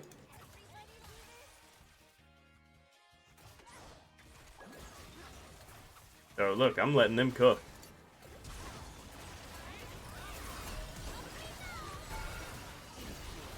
Oh my god, I'm getting cooked. Thank god we lived that. Dude are there, now they can't play that. Look at fear. W2. Q that. Smite that. If I can. Oh, I was out of range. And that was pretty basic level counter ganking where, like, hey, I just saw her bot side. So I just waited for the gank. I only wait for that gank because I have nothing else topside to do. Right? I have nothing else topside to do. Ah, what did I do to deserve this? You're.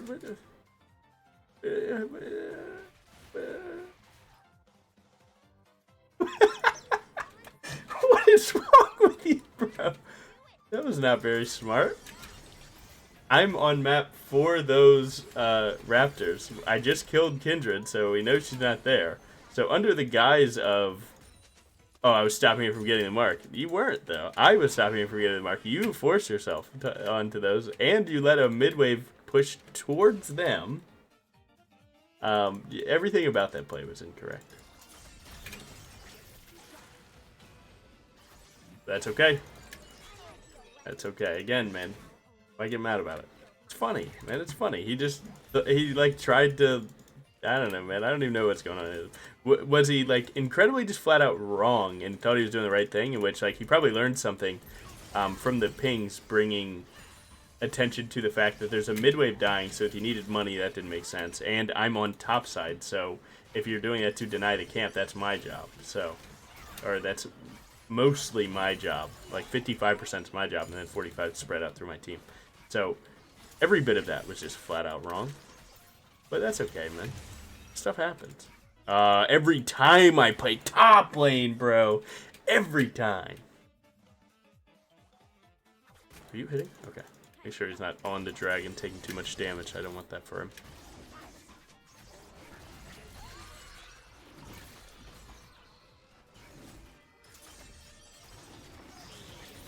Nice. Doing good. Okay. Let's get it popping. He's actually all three of our team's deaths. No one else has a death with him. Must be his team's fault. Nice. So again, man, rinse and repeat. You know, get the objectives when you have good timers, get your farm in between that, and gank if you have nothing else to do between those two. I'm telling you, just having a game plan. I highlighted that in yesterday's video. So if you're in March, just check, you know, the most recent videos in March. But the idea is that just having a game plan is like half of being competitive in League. We cancel that early, make sure I can get this board.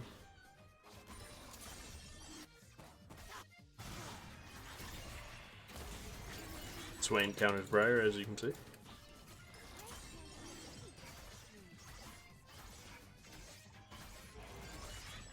Okay. Watch this. What's your plan now? And again, like, you know, you gotta bend the rules here in League, right? You don't have to do anything a certain way, right? You just have, I mean, you just have to play the game. You don't have to do it this way or that way or whatever. You just simply have to make it work. And if I make it work by pulling that dragon out and knowing that I can do that, that's cool with me. A lot of people are so dead set and like having, oh, I have to do it this way, and I've never seen anyone do it a different way. But like, you create those lines, man. All those things exist in your head. No, I got it. I got it. Don't worry, bro. She is dead. She is dead. She's not on the Raptors. This guy is hilarious, man. He is hilarious. Oh my god. Once bot laners get their turret, they're going to swap mid. You do that because it pulls more players to the mid side, which can rotate better to objectives. So something like this Rift Herald becomes easier to do because now I pulled 2, and if their bot lane goes bot and they put their mid here, then we have 4v3. Right? 2 bot lanes, me. Top lane, they have solo lanes and jungle. So it's just a little bit of correct macro.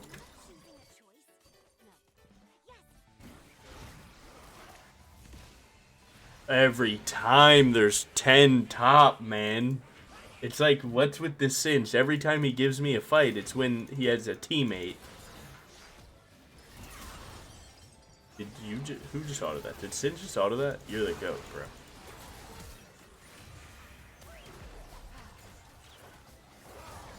Ooh, Vayne, I don't know if you want to trade autos like that. What if your team wasn't here? Oh, I tried to flash in one more auto. We missed it. Oh, I'm getting this. Oh, I'm getting this Swain. Yes, sir. You thought I was leaving you? No, it's Briar chasing you, right? This guy's actually pretty strong. He might be able to fight me here.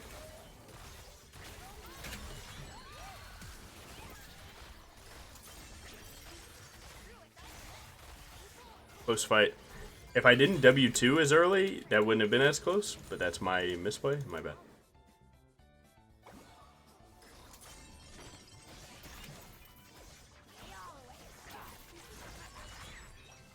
He's the main character, bro.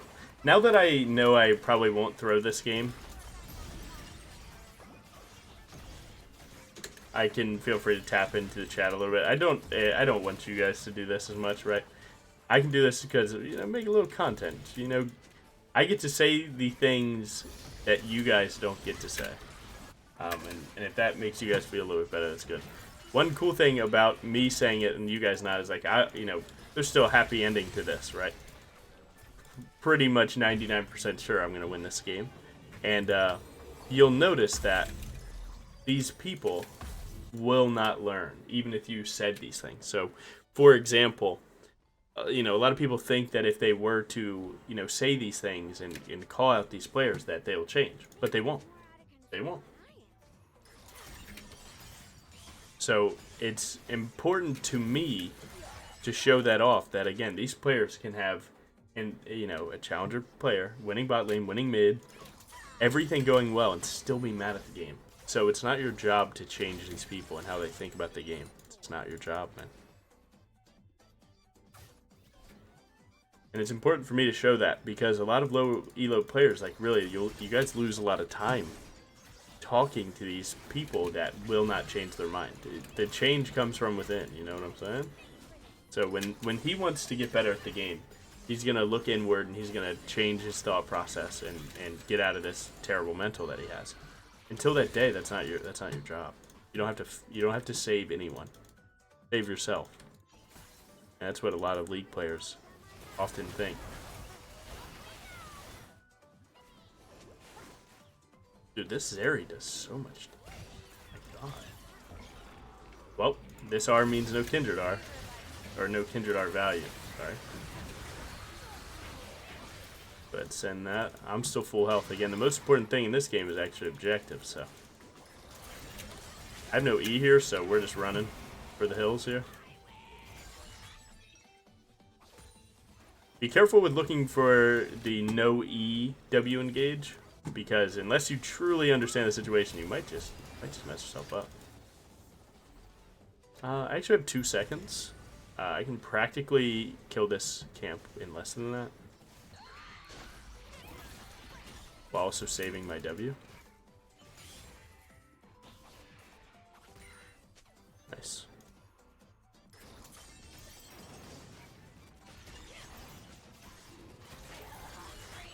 And again, one of the biggest things I like to stress is the fact... Alright, come on.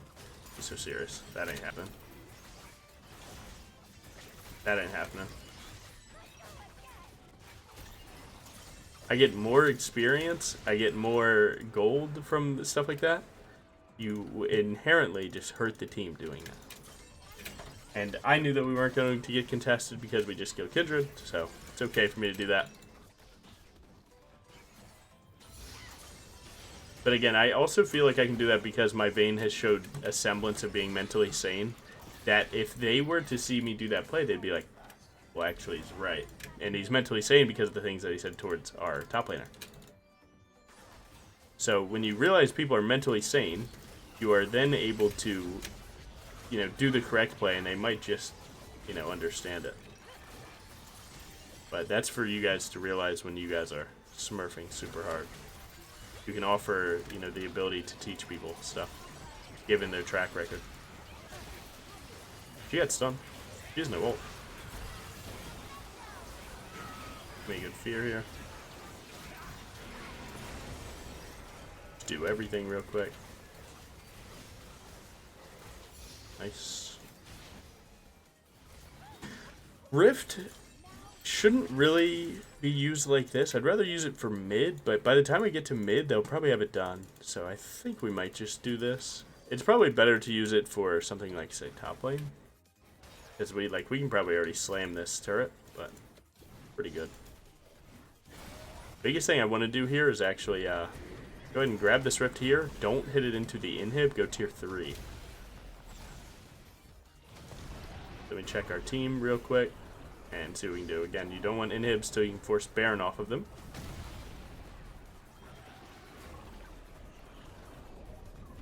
And with Baron not up, inhibs are not as good. I'm going to miss this one, but that's okay. We at least pull it to this side. Bro, you're not their main villain, bro. You're just the easiest person to kill.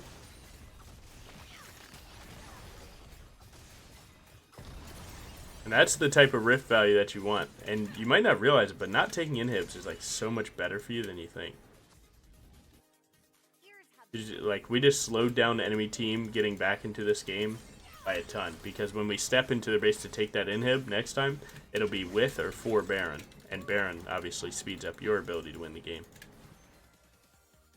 Every camp of theirs that we take is worth double.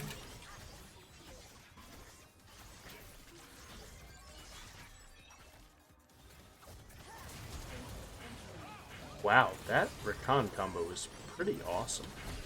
This is a terrible fight. Basically just counting players. I see 2v4, even with Aatrox it's 3. So I don't want to do that. Now if he's able to cook it like that, that's fine, I'll try. This looks a little bit better as 3v4, and we have a bigger opening, given the cooldowns used. I'm still very weak in this situation, so I'm just trying my best. We probably can't kill this guy, but I'll try and see what Aatrox can cook with it. Oh wow, he didn't have cooldowns. Did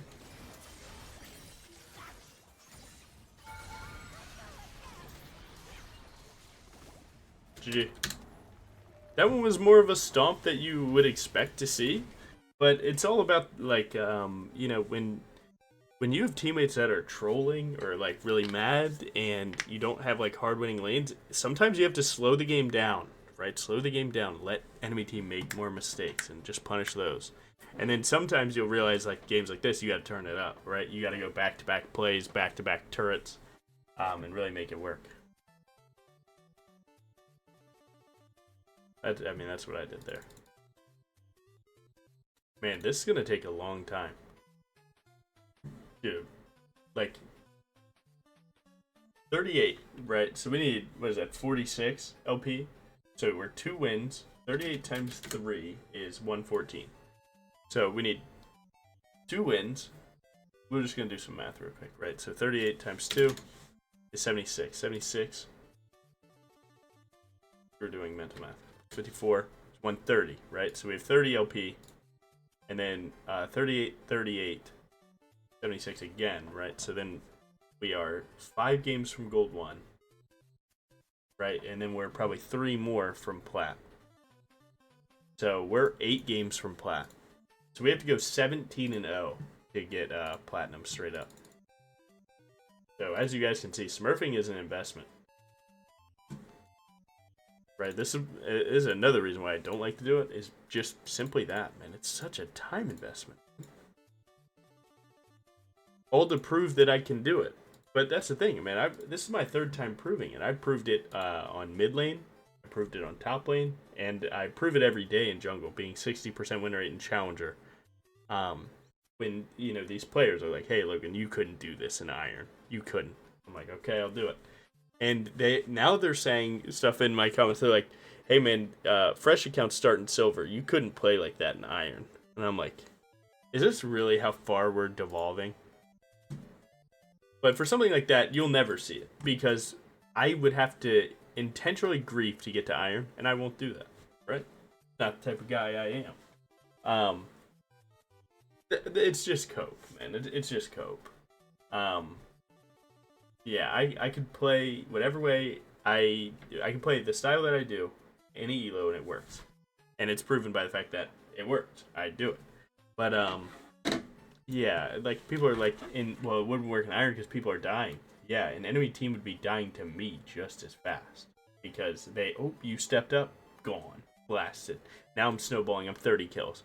Oh, my top laner's dead.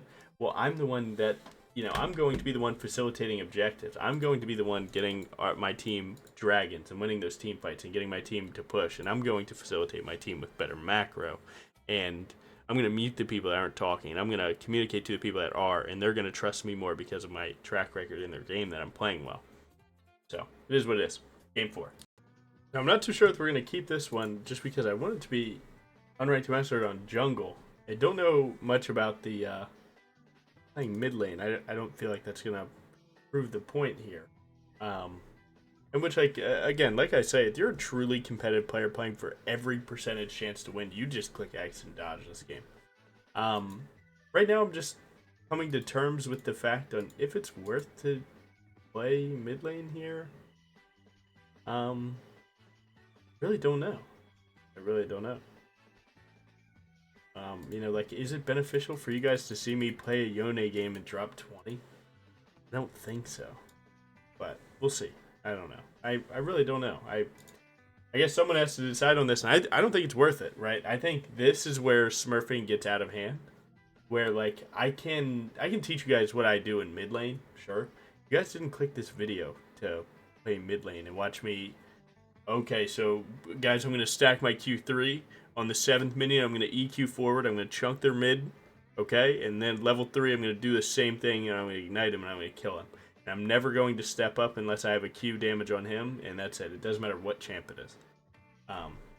We might not keep it. I decided to dodge that game because enemy last picked Silas, and Yone demolishes Silas. Demolishes it.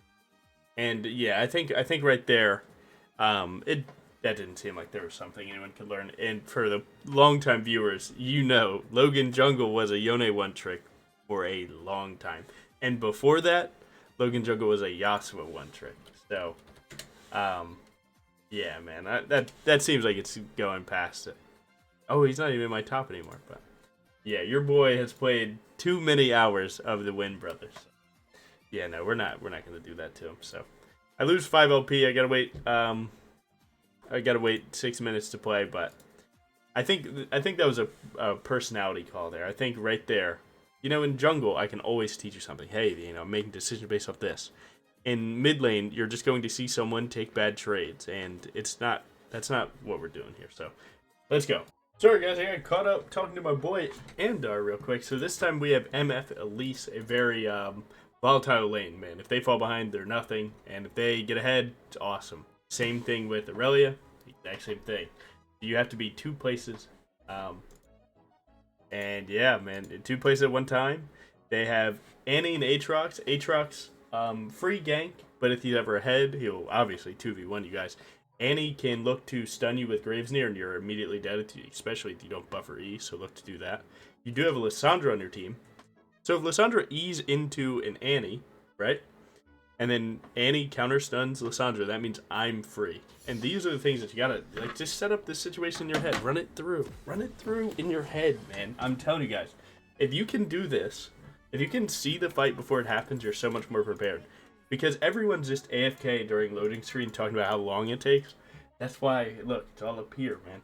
So, as you can probably tell, right, first game I was very tired. Now, you know, 2 hours in, we're feeling pretty good. So, is what it is. There are a lot of plays that you could go for in a game like this. Like, for example, you could 3-camp to top right here. Knowing that Aurelia is going to fight the moment that she has 4 stacks onto Aatrox, what you could do is you could actually just flat out go. Oh, I might need to take E to save my boy here. Well, that made me upset, but might be able to kill him. Get my ward down too, if possible. I don't know if Aatrox has this Q. Yeah, he doesn't. So, I'm going to be a little bit late to the clear here. I'm going to specifically go to Raptors because that is the best camp for Briar to do with E-Start. I'm not even going to get my health back, and there's a Blast Cone here. Generally speaking, I wanted to path top down here, but with my Lissandra trolling that situation, obviously, I'm going to get a little crazy here. Janna Flash. Ooh, can you get that one? It might make sense to like try and grab another kill, but kills don't matter as much as your experience, so go ahead and just get your clear going. And most of that started just because Lissandra thought we were going to take that fight. Again, we did not want that fight. So if I had the ability to... well, I just messed all this up. That was a buffered E from previously. It didn't go off when I thought it did, so I moved my mouse. Yeah, we didn't want that fight. I could have pinged off more. But either way, it's fine. Make it work. At least doing the thing. Why did I go to red buff here? Just because, again, we are down time on this clear. That I'd rather just go ahead and get this level 3 and then play to try and kill them here. Unfortunately, we need all of our jungle things to do this. Nice. Like, we can't just get level 3. Oh, so little vision clip. You can hide behind this bush. Look at that. What's important is if from this bush you walk around behind that bush, and that allows you to not be seen by Janna. It's a really sneaky trick you can add to your arsenal. Because you might not realize it, but there's a lot of vision clips in this game.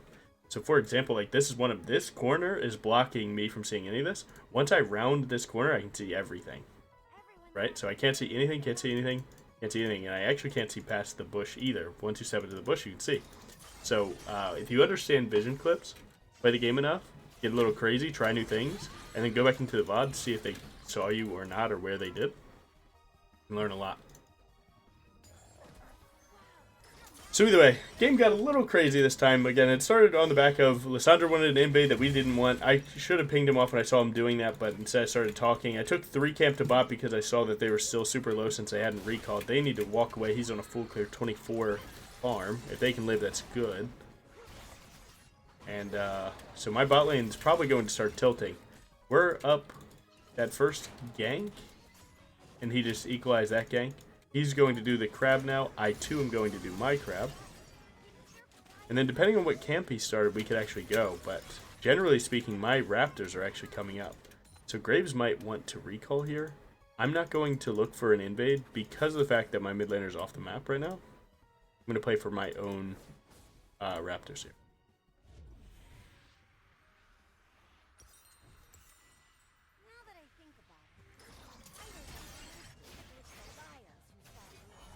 Now, I haven't been able to play for the volatile lane that is my Aurelia. He's doing fine right now, though.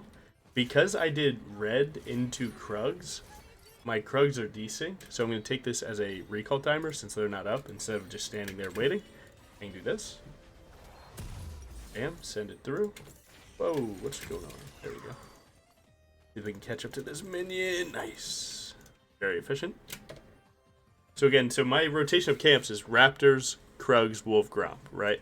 So because of that, that's kind of my path until I have all my camps up again and I can change it. Wall slide to get the aggro, Q to this one to get autoing faster. You're there. Graves has recalled. He's on 36 farms, so he's up 1 camp on me. Graves is a insane camp. Okay, that guy, he clears fast, he fights well, he can disengage well, he does a lot. The problem with Graves players, a lot of them are greedy.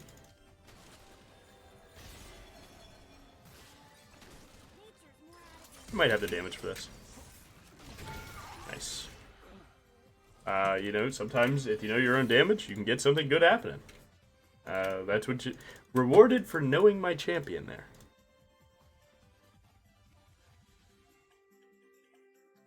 Right, I know my damage, man. I can make that happen.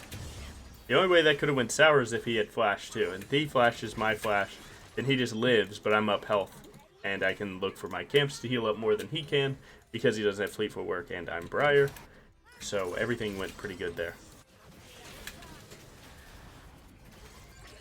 I'm going to keep trying to facilitate my bot lane and stop taking bad plays, but I'm not going to overping. Again, you can't annoy these players, or they'll make the game so much less fun for you by starting to get really mad. So I just throw 1, just, again, to talk about that, like, if they already think the play is bad and they see me, I also think the play is bad, then you know, they can reinforce that idea that they understand the game and that they are smart players, right? And that's how they want to be talked to. They want to be coddled.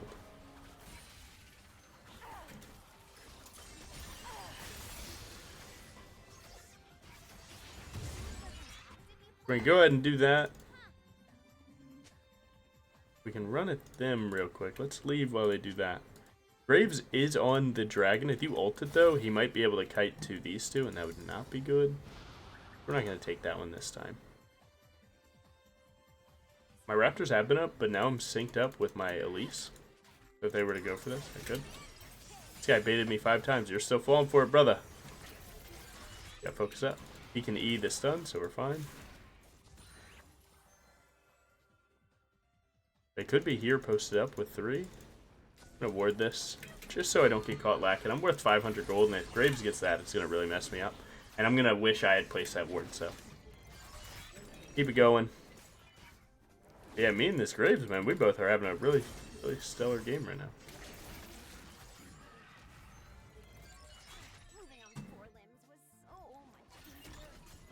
I do have winning top lane, but he has winning bot lane. And even mid, kinda, so. Pretty even playing field right now. Now, when I see I have 1,700 gold, or 1,600 gold and I need 1,700, I like to just stay on map for an extra little bit. Could have smited that. That's fine. Give it to him, bro. Get that one unhurt. Step up. Slide through. Eat that turret damage. Pray that Graves isn't standing here and makes me cry. My top side's in jeopardy. I'm going to immediate take a reset rather than trade his blue buff. No. And rather than trade his blue buff here, I want to take this as a tempo recall. Because if I stay there for that blue buff, his bot lane can come poke at me, and then I have to accept that he could see me there now with his Janna annoying me, and then go to my top side, which could actually be a net loss. So you might open yourself up to a bad play, not knowing that you need to recall. Plus, you want to spend all your money pre the objectives, right? So in less than 2 minutes, we got to fight for these grubs, and I want that Titanic in my inventory ASAP.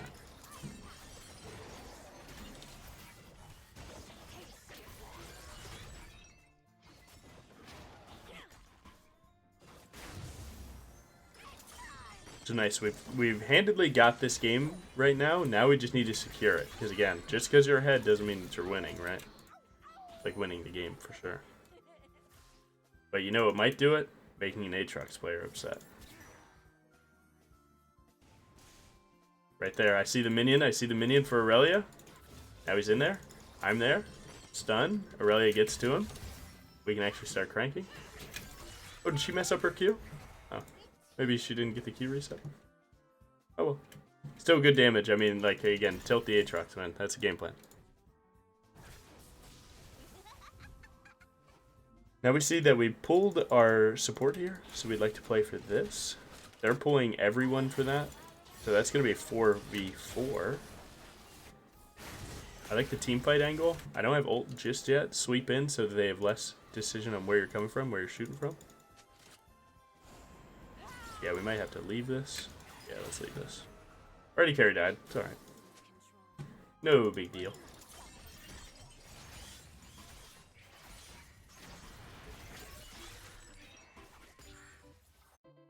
I do want to play for those grubs for sure. I might be able to slide on Janna here. I'm going to do this as a tempo kill because if I get these kills, what they do is they get me grubs prio by killing their mid and roaming support. Never let Tibbers die for free. If you can kill it, 50 gold, 50 gold.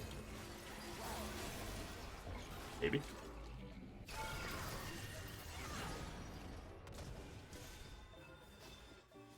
Okay. Now that grub spray was looking pretty good, huh?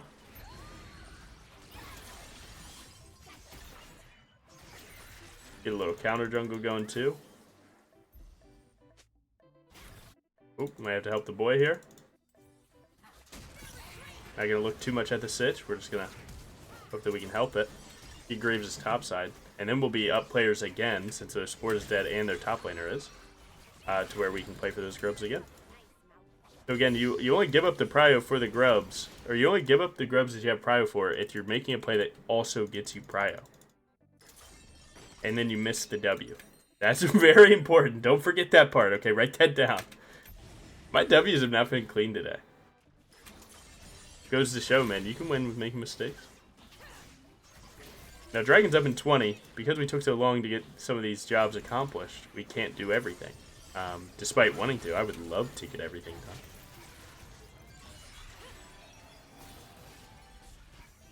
Again, what's important is objectives, alright? So, if we take a loss, that is what it is.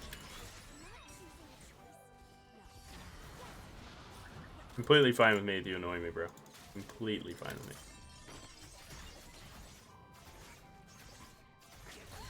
One thing that running away does is it makes enemy team feel powerful, right? So because of this, look, he's now here. First of all, he dies, okay? Second of all, if he didn't die, Aurelia was going to kill him. And it's all because you run away. Like, if you don't ever turn around to fight, then they feel like this fake sense of power. And when you have that going for you, it can bait them to make worse plays. Oh, honey. I'll teach you guys something about that play in particular too. I know you're gonna use your spells, man. I know. So why do you jump as early as I do? Well, you jump because if he flashes and you're late to W, Briar's automatically running the opposite way to go and catch him. So you have to use your W right as he's flashing, or a little bit before it. And if you use it before and he stays in there, realize like, hey, wait, I don't have to flash. Well, he's still on your side of the map and your team's coming, so you're completely fine. And as you can see, right, this game has had equal farm and KP to me for a lot of it. This guy's clearly smurfing, right? I can tell you this guy's smurfing. Look, he is near perfect farm, okay? He hasn't, like, done anything too crazy. He's only been caught out by, like, plays that I've made onto him, or, you know, I've had the opportunity to with my team, right? So, like, that Lissandra ult, I've been able to sink that one. I'm able to beat him in the 1v1 when I flashed on him, and then right there. So 3 of his deaths are flat out to me. So this guy would have 1 death. He'd be 3-1 minimally if I wasn't catching him lacking. So you can clearly see enemy jungler smurfing. But again, objective analysis of these actions in game, right? That's the difference. If you always play objectively correct, right? Objectively correct plays and ideas and so on, you will see that no matter what the rank, it works out against everyone, right? I played against actual lower elo junglers, played the same way, doing the same things, and it went well. Now I'm playing against a Grave Smurf in the same plays. It goes to show that no matter what the rank or the skill of enemy is, if you take away the players and you just make plays based off of champion's position in this game, the right play is always going to help you out the most. And how do you find out the right play, man? Just, you know, learn the game, right? Hey, we have more players here, or hey, they have more players, but we have this really good, you know, champion that resets and can make crazy comebacks happen, you know? Really good. I'm going to get some mid-prio here since I want to play for Rift. +1, +1, that's what we're going to say. Get on my camps. Can someone explain what?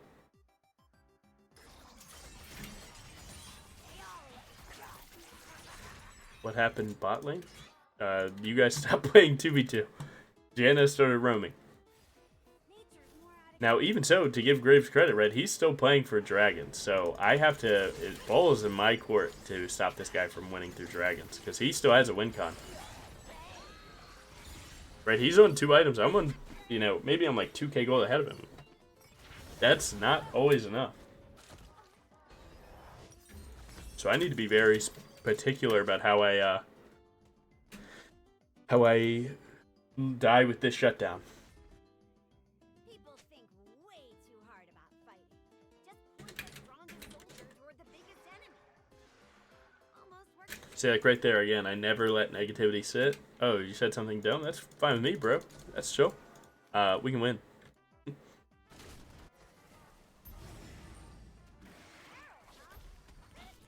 I'm very strong in this situation. Anyone I hit with R is a certified kill. I'm going to stand here on this side, try and catch someone lacking. Now I'm the one that's lacking, unfortunately. Dang, right there. There's the shutdown. Now it's ball in his court, man. He's actually ahead now. It's whoever can use their teammates better right now. Right there, he got more out of his teammates. I went to punish him with my MFR, but he had Jana and Aatrox, everyone already collapsing, whereas my Elise and Aurelia were late. Now, to be fair, they shouldn't be late, right, if they care about winning. But, of course, they're still learning, man. It is what it is. So they've costed this.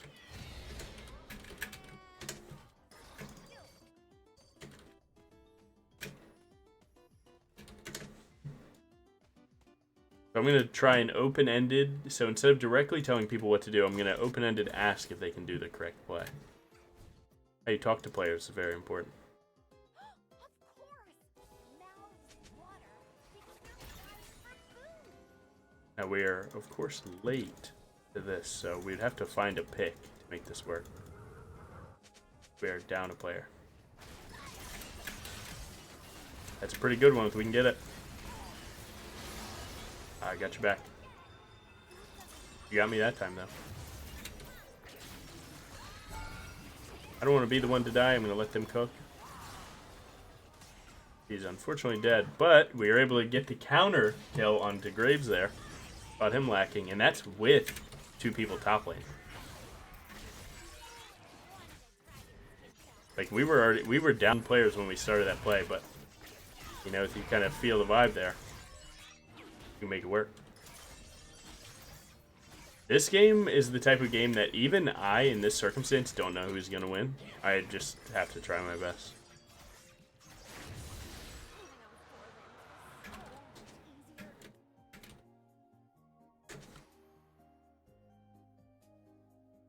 But again, that positivity goes a long way, because if he's not typing something positive, then we're just, you know, 2 close-skilled players.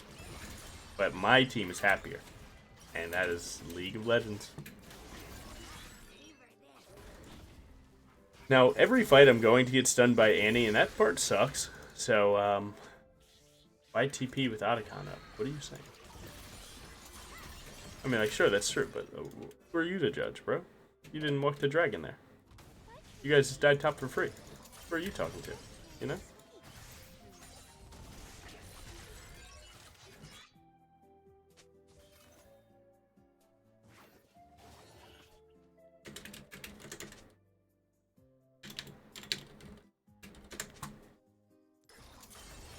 Again, see this ego negativity, this is what keeps you guys low.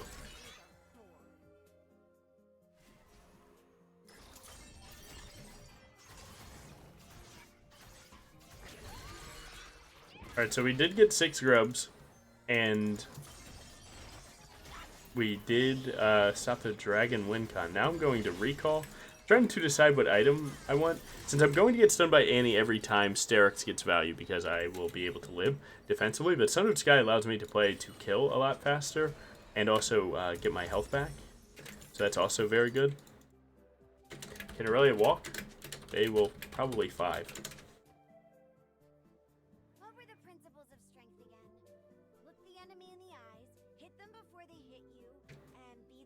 This team must suck.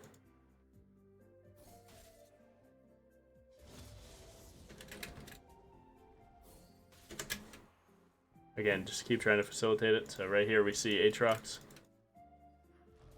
So now what you do is you just play this very slow. You want to try and get your Aurelia and Elise value. Because right now they're useless to you.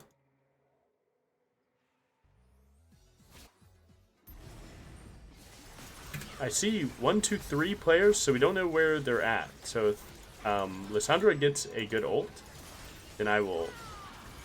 Right now it looks like they're just giving this to trade mid tier 2.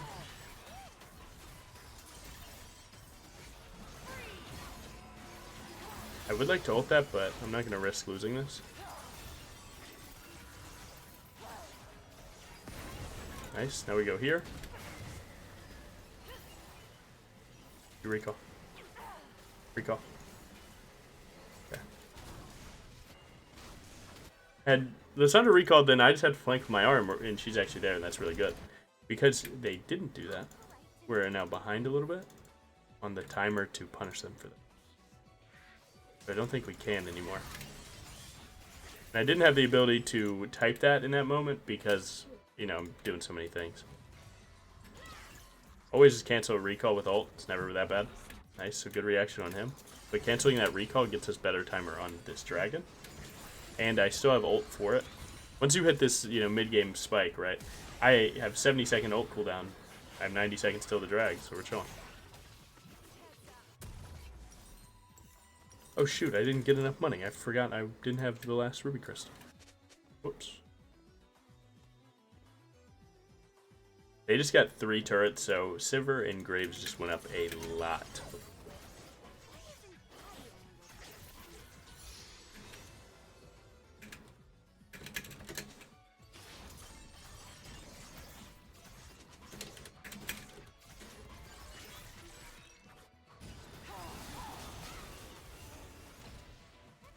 Oh, Graves, please, honey, do not step up for this. Okay. That would be a crazy mistake for you to make.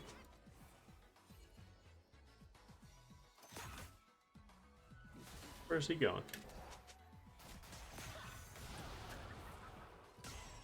I don't even want to be seen by Tibbers right now. I think he might run up into his jungle, so I'm just going to send it. Pivoted down. He probably saw me on the wave. I missed my recall timing to look for that play.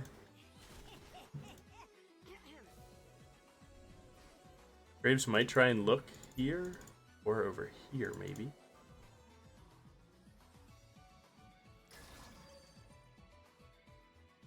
Okay, so he probably walked the long way around.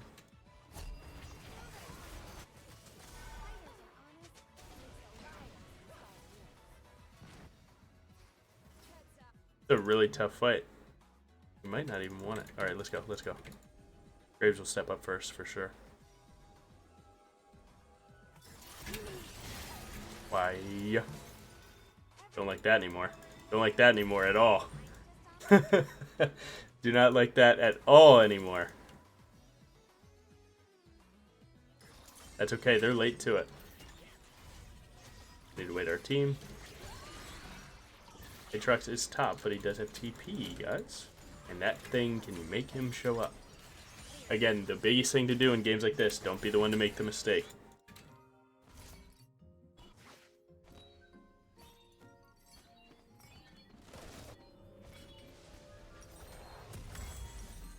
I think I might need Death Stance just to live. With how fed Graves and Sivir got from that triple tower push, I don't think I can play it as Sterix this anymore. I think I just have to live.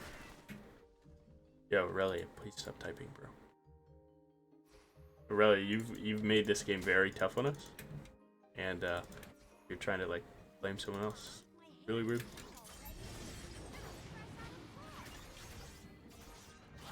You see Sivir pivoted up with Graves, so I'm actually just gonna hit this. As Annie just did that, she's actually in the wall. World's smartest Annie player.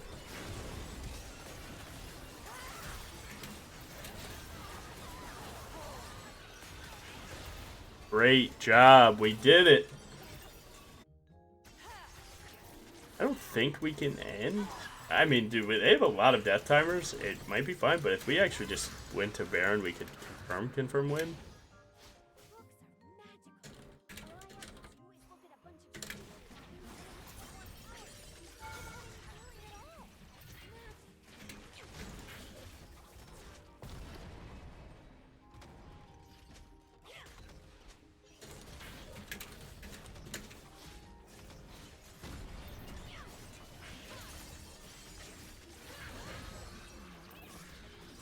Nice.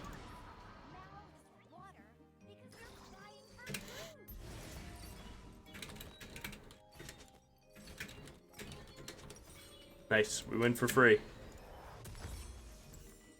And again, dude, you guys see the work I put in to get these wins.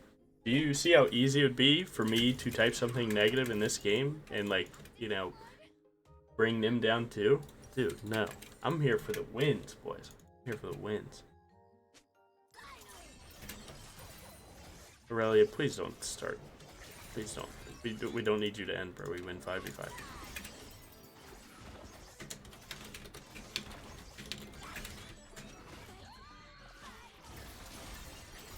He's yapping too much, man. 5 bot after Briar. That's it. Don't ult, don't ult, don't ult, don't ult, don't ult. Stop ulting this guy, bro.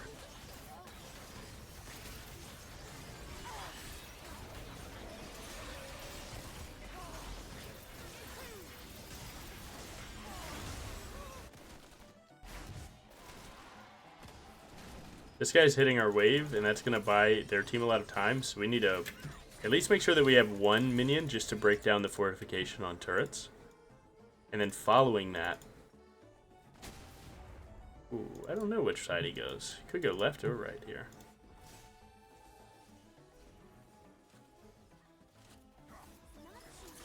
Found you. Easiest thing there is just block every possible avenue. They go, one goes middle, left, and right. And then you just all converge on him, right?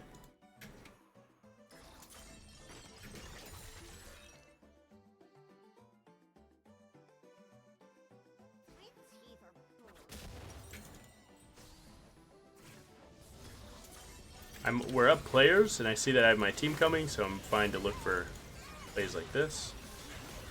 Sink my R when possible. Get my W2 to heal up before I push. Now they have 2 people, but we have a small wave, and Siver's actually good at getting waves like this out. So go to the next objective. Our top wave is really far away. We don't have a lot of time for this. If they overcommit to try and hit me, I will just eat them into the wall. Biggest thing to do here is actually just waste their time. I just flashed to kill her, but she counterflashed the moment I did. That sucked. GG. Now, for you guys, I will check this Graves stats because I'm for sure that's a Smurf. And if it's not a Smurf, let me tell you, bro, you will not be stuck long. You played really well. Good try. You played really, really well. Nice. Sandra and Elise didn't yap, and they played the game. So we're gonna give it to them. 10-0. So right, he's talking trash. Let's see. So he's not even a Smurf. No, man. He plays really well. Good try, bro. Really good try. This guy will not be stuck long. He plays well. I mean, other than, like, his gameplay is good, right? He could have carried that game had he played a little better. But no, that wasn't even a Smurf, man. I was pretty sure he was with the way he played that game. He played that really well. Just a really good Graves player. You can tell that his mental, though, that's probably where he messed up the most, is that mental block right there. Always focus on someone else, brother. You gotta focus on yourself. You think I don't carry that game as Graves, man? Yes, sir. A good try. GG. Damage, by the way? Damage taken. Come on now. Nice. GG. Alright. On to game 5, I think. Gwen can be a tough matchup when you WQ or you set yourself up for a true damage Q on her end. And there are. So sideways W can be very good. Sometimes you can't. Kennen, obviously, if he's engaging, if you can buffer E against him to knock him out, that'll help you. But you won't always be in a position to do that. Kled can be a tough matchup if you're behind. If he gets super fed, you are cooked. And Lulu Ezreal is a poke bot lane, like kind of poke bot lane. Mostly just comes down to if Ezreal's hitting all of his skill shots, then they might be cooked. I have top LeBlanc, which I can only assume is like probably a mid lane player playing his best champ in top lane, or someone trying to overcook. He has caused our team comp to be very cooked. Our mid lane is Sway, fine, you know. So he's playing tank LeBlanc top. We have Way, right? He's just a neutralizer and lane scales up for big late game team fights. And then Caitlyn Karma is like, they kind of poke you down just with like higher range and poke spells, but when they're behind, they do nothing. One good thing that they have is that Karma W someone, Caitlyn gets a free trap combo, and it's really good for us. So, hope for the best.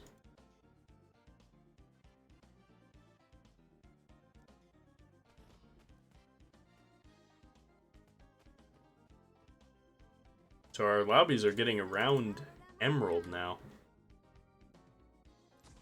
Starting to get some Emerald lobbies and some Diamond players. So, yeah, we're doing good. The problem is that, like, again, I'm still getting my, like, 38, 36, 37. So, yeah, man, that sucks. I'm still in gold. I got a long way to go. Place my ward early just because they have a team that could run at you level 1. So I'd like to drop it there to catch this opening. And then take my recall.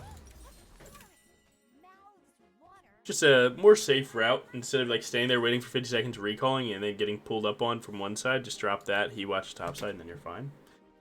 Standard.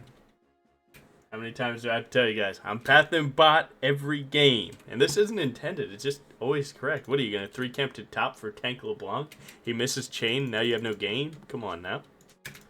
Bars. So Karma wanted to be acknowledged for that. So simply throw him an acknowledgement. Maybe even throw him a fist bump.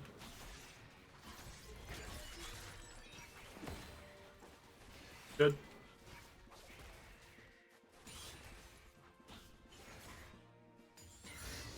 let those die. He's not on Raptors. Now again, it's Raptor start, red buff start, blue buff start. So you're just trying to identify where they started to tell where they're pathing to based off of that ward. So if that ward dies and you never saw her, that means that she's doing blue buff down, right? And if you see her with 8 farm with a red buff, then you know that she started red buff just pathing top. So with that Raptor ward, I actually know her whole path, no matter what. And that's why that ward's OP. That's why you see it so frequently, especially in higher elo. So again, I'm on my 3rd camp, so he's on his 3rd camp. So because Gwen isn't on Raptors right now, you know that Gwen's here. There is like a small portion that they started my side, in which, again, that's a cheese play. So as you can see, blue buff, he's on 4th camp. Honestly, now seeing this, I just thought of a new strat, so I'll probably just start 3 camp invading Gwen players now, just based off the fact that I see how low she is. Like, I could have skipped my wolves, been there now, killed her. And that's kind of how I improve and get more plays in my arsenal, is I'm always thinking about the game, you know?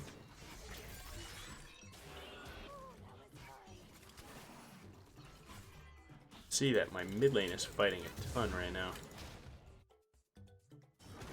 I'm gonna throw out some pings there just to make sure they're locked. That is Gwen right there. Ooh, if the fight gets going, we're gonna have a rough game. Wei has no reason to ever die, just with his kit. But as you can see, gameplay exists. I'm gonna try and slide into this bush. Maybe I can catch Gwen. Walking.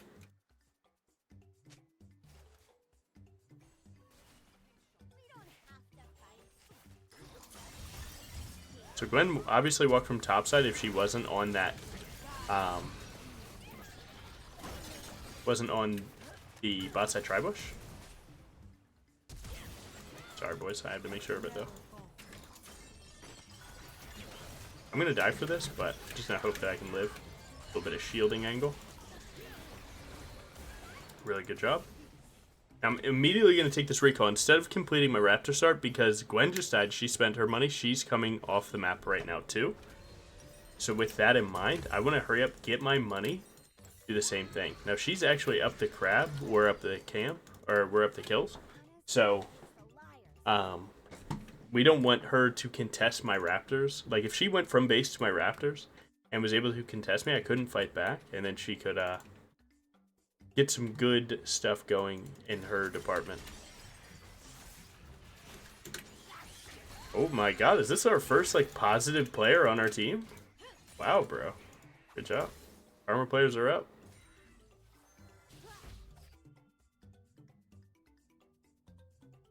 Now right here I would have a small timer to try and gank top lane if I wanted to. You could. You do have to make it to your wolves ASAP, but like, so basically I'm going down a camp, but we're going up a top lane gank. Yeah, that's really it.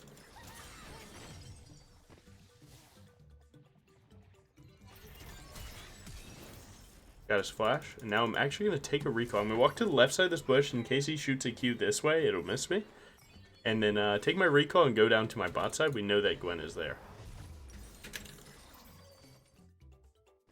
Now, unfortunately, because my LeBlanc doesn't know how to set herself up for gank, she had to overuse her flash to get into position to pressure with her E. Had she played for that gank a little bit better, she'd still have her flash, and that'd be good. You know, that happens. So, despite that situation not being as good as it should be, that's reality. So complete your full clear, and then you can look for a neutral. It's assumable that Gwen, with the time that she had, she could go up the camp and then run all the way to Grubs if she wanted to, and that might help her get to level 6. So I'm actually going to immediately start this dragon, thinking that she is in fact already on Grubs. Oh, and she's late actually. And I'm at 40 farm basically, she's at 48 because she got both crabs. So again, I'm up 2 kills, 2 KP, she's up 2 crabs.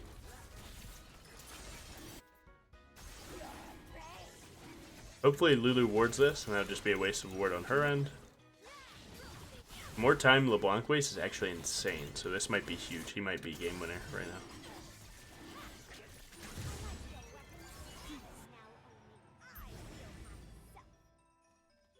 I'm able to secure one grub, I would actually go to level 6. I could alternatively play for my raptors to do the same thing. So I'm going to try and greet it here. Your team has stolen a void grub. Oh my god. That's my goat. We got the sound effect twice, by the way. Rare. Oh my god, I'm trying to type. A problem that can come from typing. Sometimes positivity is met with equal negativity. Just because you're doing something good does not mean something good will happen to you. Keeps me humble. Now luckily the neutrals are off the map and I'm going to clear. So losing that ultimate doesn't really add up to much. I think I would like to gank this. My wolf camp is a little bit desynced since I did that top lane gank last time. So if Kled steps up, I'll be there. Now when Kled dismounts, that's the time that you want to look to Q him.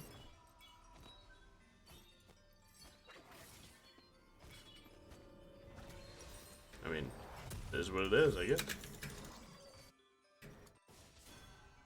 It's actually my pink ward. I could drop my pink and that would actually move it, but I'm fine with it. I would rather have my pink in a better spot than my base. And we just saw Gwen's. Interesting.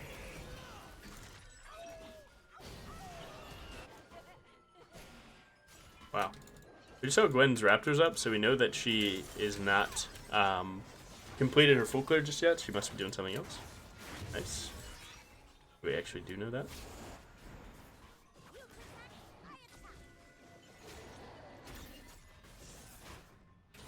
I think she's gotten every crab this game. Sometimes, man, just the timers won't line up for you. Luckily, we've done our bot side camps. She hasn't done hers yet, so she's actually looking to gank bot after her raptors and crows again, probably. So I'm going to slide in for a lane gank this time.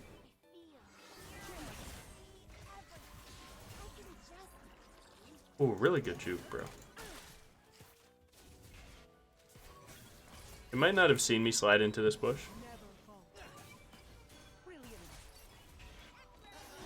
Oh, that's a kill. Or that's a flash.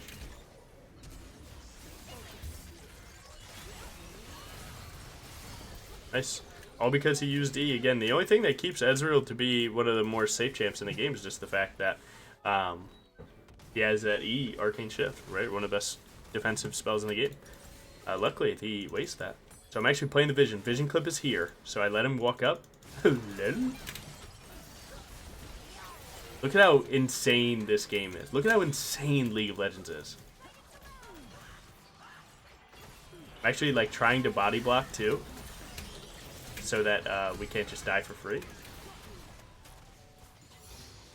Guys, do you see what it takes, man? You guys see what it takes?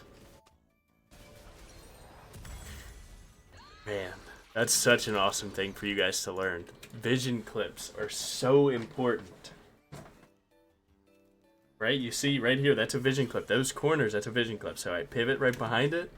Guys. So cool. This game is so cool.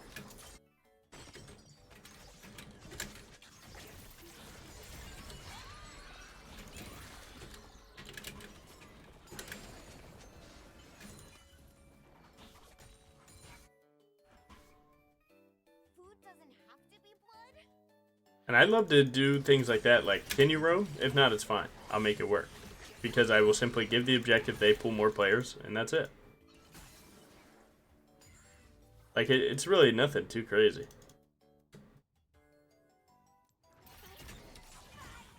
Stepping up, playing the Vision game real quick. I have E, so this W doesn't hurt me too much.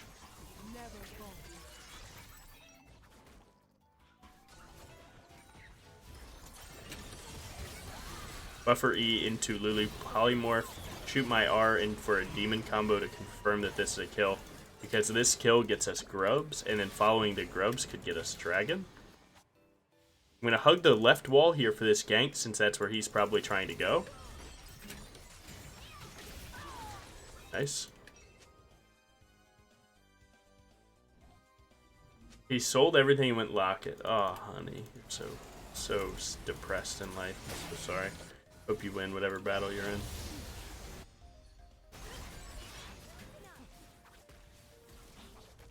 Now my red buff's up in 40, so this is a timer where I'd go neutral to neutral.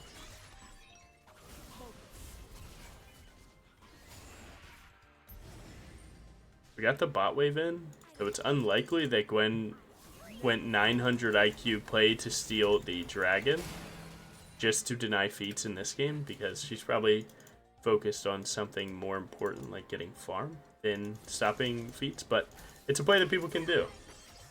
As you can see, he's very aware of it. I love Briar W because it tells me if she's standing over the wall waiting.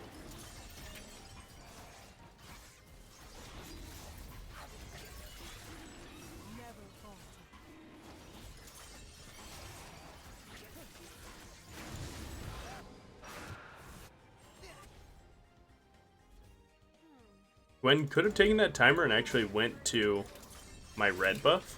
Again, just to trade the opposite side, because it's more likely that after I kill Dragon, I'll go to my bot side camp since they're closer to me, rather than walking top down, back top.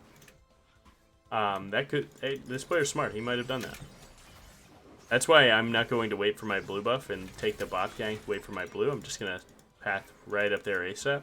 But I'm opting to clear my camps on my way up there, because if he isn't doing these, then I would be more mad at myself for not just doing them.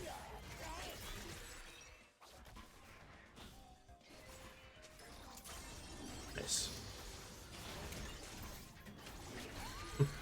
My way is funny. Yeah, man, some of these junglers are really good at farming. Like, really efficient farming junglers play in Emerald. The problem is that they fall a little short on the gank side. Like last game's Graves into this game's Gwen, like both of them played really solid farm game. And right, a lot of you are like, oh, Logan, you don't get off meta picks. I have LeBlanc Grasp top against Kennen. If that's meta, I don't want to play the game no more. Nice.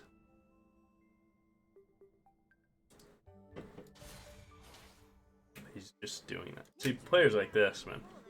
This is similar to my Jinx in the last game of the first video. You know, it's possible to carry these games. You just need to, you need to make it work. Bring it home. Now this is just rage play. Again, I'm not going to say he had a high chance to win this game, but he's not going to win it doing that. Yeah, I agree with Karma. It's tilting though. I 100% get it, bro. I 100%. GG. Stat pad, level 11 and more farm. Come on now. GG, great game. We played a really good game too, though. It all comes down to that pixel bush, right? I was okay with going for that play because I saw Lulu pivot up to the tri-bush. That's meaning that she's trying to play for a jungler in case there's a fight on that crab. And because I saw that particularly, I knew that I could make that play. On top of the fact that my Karma warded their Raptors. And it isn't League a crazy game that my Karma can ward your Raptors and I just won the game. I made a game-winning play off that. You know? Really crazy. This game is insane. Oh, great game. Nice. Good damage. Damage taken, of course. CC scored through the roof. Yeah, man, I can't stress it enough for you guys, man. League is an insane game. Is an insane game. And to just ever accept that you're good at this game or you're like, you understand it, no. Not at all. Not at all. You do not. But nice. So yeah, we need to go and get some of these wins in. We're at 25 LP. We can check our OPGG a little bit. Check these tier averages. See, a lot of you guys might be like, oh, these games look like silver games with the way they're playing. Let's see. That was an Emerald 4 lobby. Look, and oh, you can't carry every game. I'm MVP literally every game except for this one, in which I played for top lane and he was able to get 2 points above me that game. Yeah, so I mean, come on now. You can't do this every game. You can't do this, guys. Are we being serious? Nice. But it's all about deaths, man. Look at the deaths. My highest death game was 5. 5 deaths. And it's like, well, Logan, you're winning these games. Yeah, it's because I'm not dying a lot. Kind of how it works. So go ahead and get into the next game. We're doing good. All right, I find it very important to stretch in times like this. So let's talk about the game, but it's gonna move our body a little bit, man. You gotta stay healthy, man. Gosh, my chair's too high to slide under my desk. It is. Yeah, no, man. Arm circles, stuff like that. That's what we're doing here. So we see we're against Varus Soraka Lux. So you can already tell that this could be the worst or best game you ever play as Briar. If you're ahead, then you just like ignore their spells, right? If you're ahead, they're going to be in situations more so that favor you. So then they have to overcompensate, throw their spells earlier in bad ways. And with that in mind, right? You will, like, when you're ahead, you're able to just snowball out of control because they can't just wait for the spells. If they're ahead, though, if they're ahead, then they would, they would just, Briar ulted one of us? Cool. Varus R in deluxe queue. Sadness with Soraka E. So that game, it would have been very important to never fall behind, like, for your teammate. So, like, if there was a play where I could die for 2 kills on my team, I might not take it because it would become very uncertain about my use. So that would have been a tough one. Yeah, man, just do some stretches, man, right? I've been playing for like 2.5 hours, right? Throw some stretches in here. When I sit down for too long, like, my eyes will like go like a little blurry and my head will like feel like I can't focus or see what's going through my eyes for like 15 seconds. And then I'll start overthinking it, thinking that I'm going to die. And then I'm like, okay, well, I can't focus anymore. So, try and combat that. Nice. Again, I'm big on pick order. Like, you should always give a solo lane last pick. You shouldn't be last picking as jungle. If you last pick as jungle, you better pick the best champion in the game against enemy team rather than your one trick. They're one trick. I'm not saying you have to first pick, but I'm saying you should probably pick earlier than a lane. Because again, matchups affect laners way harder than jungle. So with that in mind, you could give yourself more prio if you gave pick order more. Is what it is. Yeah. Gotta get these hips right, man. Oh yeah. Throwing the foot up there a little bit. Whoa! Just kidding. You weirdos. Alright, nice. Yeah, some stretches help, man. Feel a little bit better. They say if you want good posture, you need to always be aiming your nipples at someone's head. So, like, what's up, bro? Oh, nothing? What's up with you? I don't have good posture. I'm just trying. Rather than like, I'm gaming. Oh, let's game, boys. And then you're wondering why your neck hurts. Nice. So we have mid Kale. Again, 3 items, level 16. We have a player on our team. Aphelios is all or nothing damage, win or not. I forgot I like to ban Master E. I've been banning Karthus all day. No one told me. Mel, Leona, right? Mel interaction, Shootar, she flies in, free kill. Leona, if you're going to get hit by Leona, you better buffer E. Master E obviously has a good matchup into you because he can just, if he's smart, he just RE runs at you, forces you to use cooldowns in a bad spot, and then Qs you when you go to E. If he ever Qs, you WQ him, and then you catch him lacking. And then GP, same thing. Sideways W passes damage, try and kill him out. It's good. Let's see their last pick. Jace, poke champ. He can also beat you with his E and phase rush, his melee form E. So. Their team, albeit very squishy, can also really do so much damage. So if he picks a tank like Malphite right now, we can't lose. We can't lose because he could just point and click, choose one of their players to die. And now they don't have that much tankiness that they could just take fights like that. That they could be behind a player and still win. Camille is okay. She's not tanky until like 3 items, so you don't like if you think about our team fight, we don't have much going for us if I'm not fed. Because I'm the one that's going to have to walk in, take all the damage, live to deal the damage, and pray that we can win. Draft can often do that to you, is what it is. That's the importance of not making too many mistakes, is that you already have a tough job in this game, okay?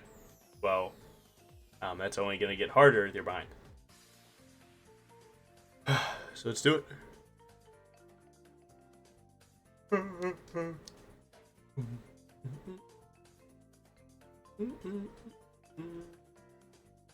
Now he took lethal tempo KO. The thing about that is like he can't play early game at all. Because Gangplank just shoots you and he walks away, shoots you, walks away, shoots you, walks away, right? Now if Gangplank goes to ever auto KO, he can step up with W and so on, but generally speaking, GP should always have prio mid. Camille can outplay Jace, right? Dodge Jace Q and they go in for a quick little, slingshot and do some good damage. We have a more traditional bot lane. Their bot lane, if they get their combo off, Leona stuns into Lulu and they are able to poke super hard and Aphelios doesn't trade back that damage. Or if Lulu's too far forward to be traded out, then this could go bad. Ways of this go good is Leona goes in, and my bot lane just walks forward on Mel, just kills her. I feel like they could go for an invade, so I'm going to do that word again. Yeah, we're back. It seems like these videos, the idea is that you don't want to go to 4 hours and you don't want to do less than 2. So it seems like 6 games is like the perfect amount. But, yeah, I mean, it is what it is. 6 games ain't too bad. To stay locked in for 6 games, that's one thing for you guys, is, after 6 games, I start, seeing decaying skills. So, I think 6 games is really good. 1 warm-up game, 6 rank games, that's, the key. You can do 7 games a day, that's 3.5 hours to 4. If you're truly locked in on, grinding this game, 4 hours a day, 4 to 5 hours, that really isn't that bad.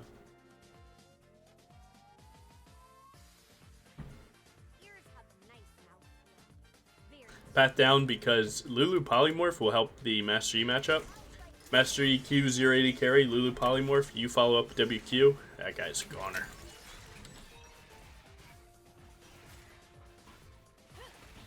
Neither team warded Raptors, so both teams don't want it bad enough. Let's go. Still try and figure out where it is at, though.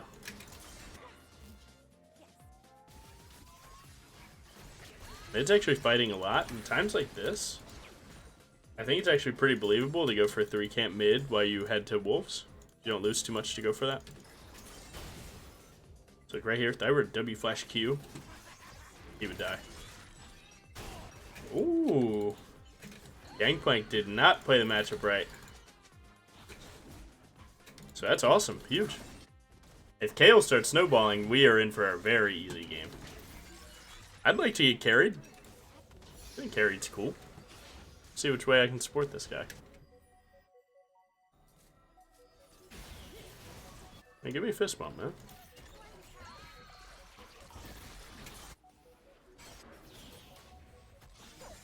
This is a time that I would say you walk to this, because if Master Yi also walks, you're cooked. This one is admittedly a bad walk, but I think I can make it work.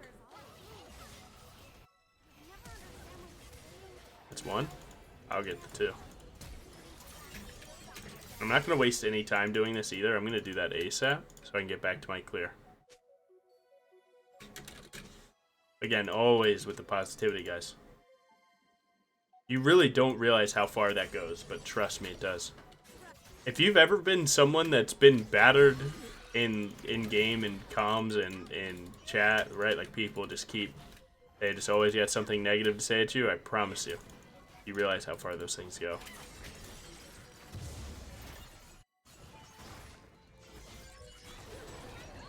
And like a play like that only set me a little bit behind on the crab. One of the biggest things is the fact that if he's not at this crab, then I'm not behind anything. Which he is not. He's at 16 farm. That looks... So he had red buff there, no blue buff. So he probably looked for a 3 camp invade. And then I started topside, so he didn't get it.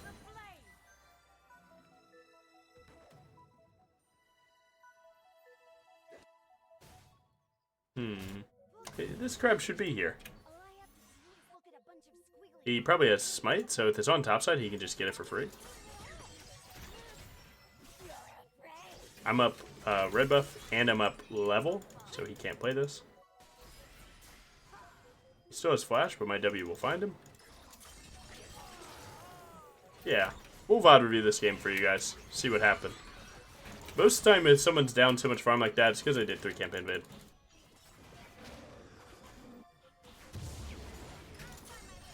A little risky to go for this, but I see my top laner stacking a wave. You see how many minions he got on the minimap? I'm going to use that to my advantage, try and dive this Jace with it. All I need to do is kill this Gromp without him seeing. So, kill this Gromp. Master Yi wasn't there to see it. Then we could look. So now my top laners realize that this is a good play, so that's good. I'm just going to wait and be patient. At best case, he gets turret aggro and then ease out. Like he just walks up, Qs, and then ease out. That'd be best case scenario. If Jace goes to us, and he played it right. Oh, this guy's faker. Great job, man. What is going on? Great job. If Master Yi isn't defending that play, odds are bro is nowhere near topside.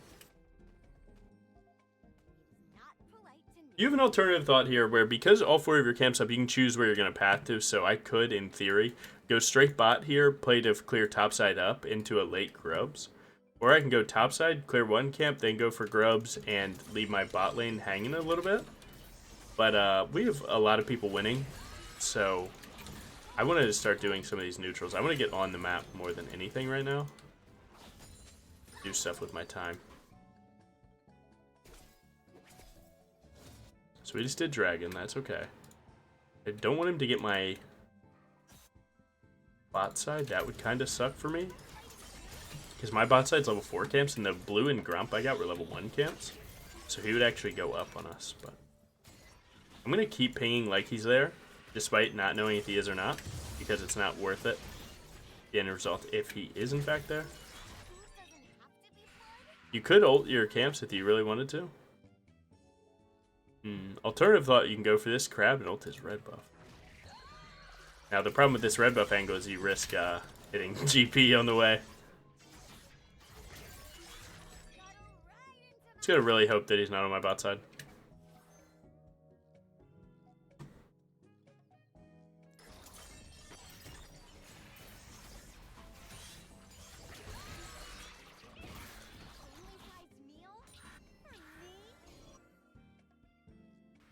Paid 950 gold. I know that his red buff's up. I assume he's there, but nice. All right, so Wolf is here. Now is the Gromp. Gromp is more likely to be stolen than the Wolves, right? Just by how accessible the camp is.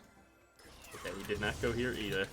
So right now I realize that I need 200 gold for my item.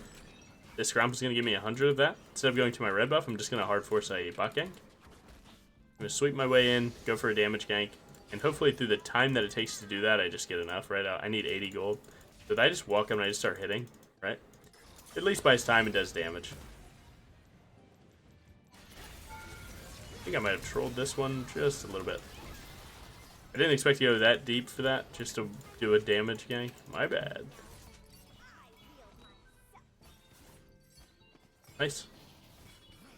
All things considered, not bad. I can clear this ward that they just placed, and now we're at 950. Without, so that play is bad, right? Overzealously played for it. The end result is that I took a lot of damage. I wasted my flash, but my bot lane does get the wave in, so my bot lane gets a wave to bounce back. So the wave state's good. I'm down flash, so as long as I don't troll, we don't see the end result of this. Ooh, look at that. In terms of camps, we're up 4 camps. We are up Grubs. He's up Dragon. Overall, though, this position's pretty tough to lose.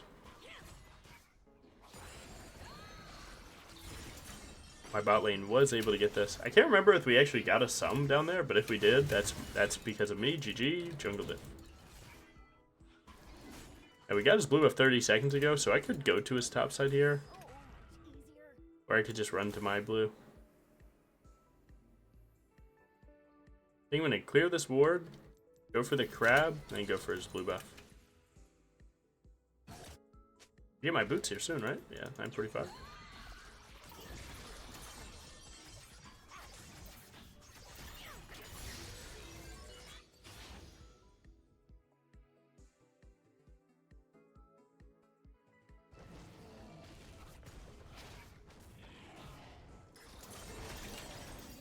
And we know that this is warded, so we don't want to walk around that side.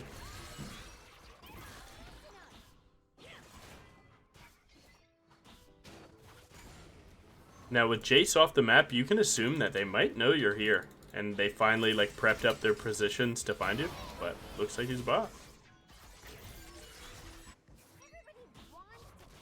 My bot lane's doing exceptionally well. I'm just going to shoot a really random R. Not hit that GP. Nice. Steal that real quick. This is just a random shot on his side of the map. Mostly what this does is it just keeps my bot side from getting stolen, which is good. He has no other play, so if I deny him the play when he had no play, yeah, it's rough for him. Very high tempo stuff. It looks like we didn't actually kill the wolf. Sad life.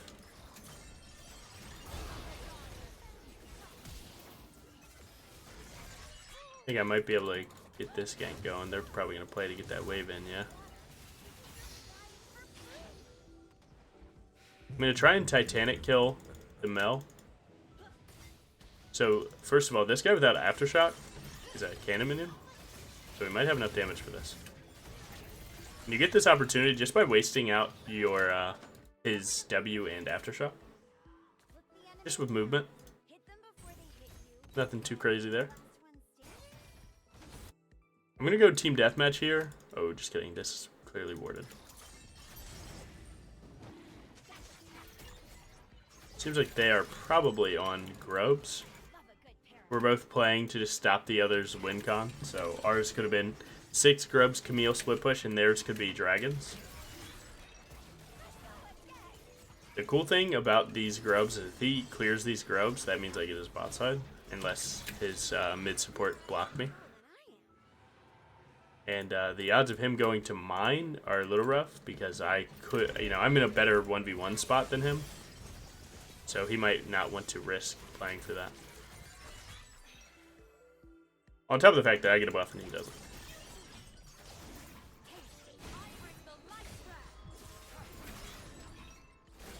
Oh, he cute.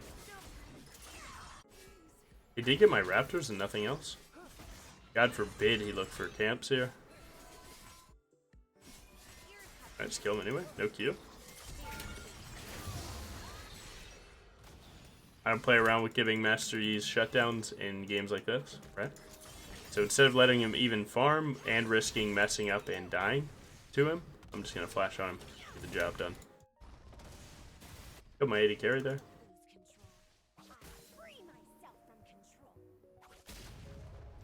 He's up in 4 seconds. They probably assume I go to the crab. So that's why I hit that scryer to make them think that I'm going towards the crab. Then I go for the invade. And then I actually go for that set crab. So now when he goes to, oh, whatever, the crab's down, I'll go to my top side camps. Cool, I've already taken one.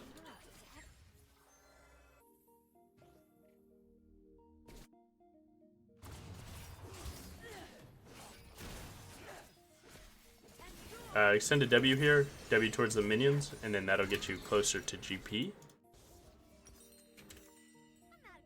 My red buff's up in 45.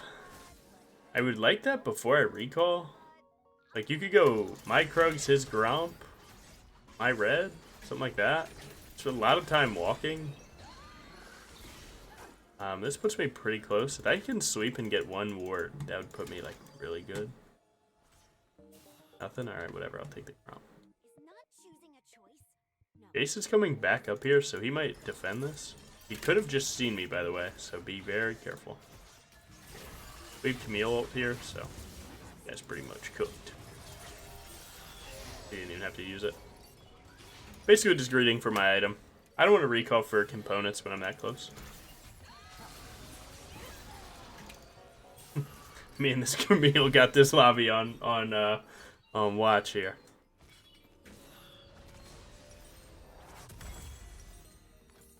This is one of the rare times that in a game like this, like, tabbies are really good. But because they're plated seal cap users, right, their AD users are a little bit behind, and these aren't, I would go Mercs in this game just to put their CC down, because tenacity is actually higher on Mercs than Sterix, and then I'd buy Death Stance for them. That'd be how I would answer this. Oh, nice. But I messed up.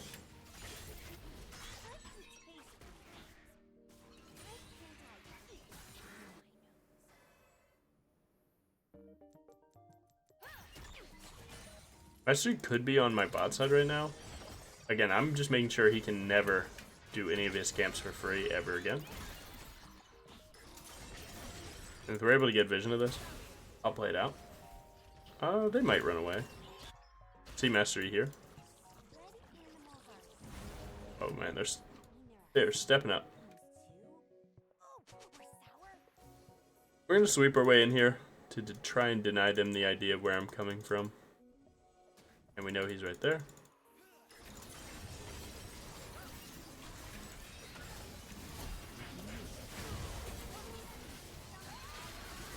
Heading to the wall. Wait for this. Now we just need a damage check right here. Oh, Kale ult. And I played this terribly. I deserve so many bad things to happen to me. Don't even hype me up, bro. He doesn't even realize how bad I played that. My Q went to my Aphelios, so with that happening, that whole play was scuffed. But in general, I shouldn't even be queuing till after Master EQs, unless I'm playing to catch him lacking.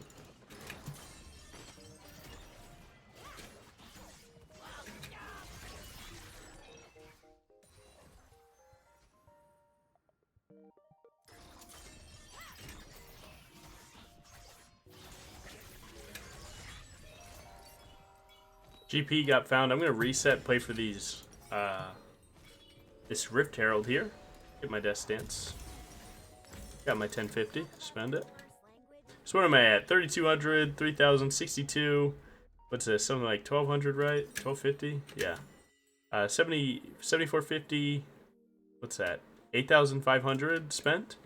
He's at, I don't know, 4,000 or 5,000. So not close. Save your Q.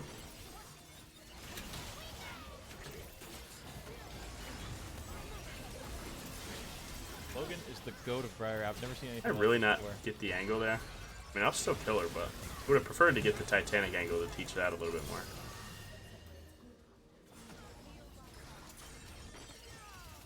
Sorry, brother. I'm Briar though. In case you forgot. Now, dragons are not important in this game. If you think that you can snowball out of control, because we're not going to soul. They're likely going to surrender or lose before that. So I would prefer taking all of his camps and then just doing this dragon as an afterthought.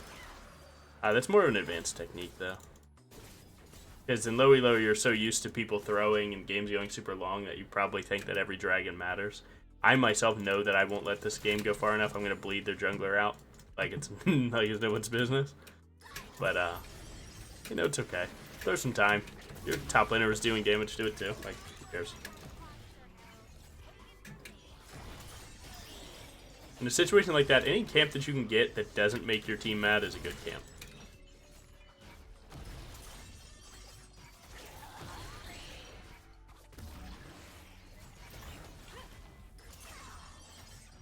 Doesn't even have smite upgrade, so he couldn't even interact with this. Right, I smited that at 1131. He has 900 smite. He couldn't have gotten that.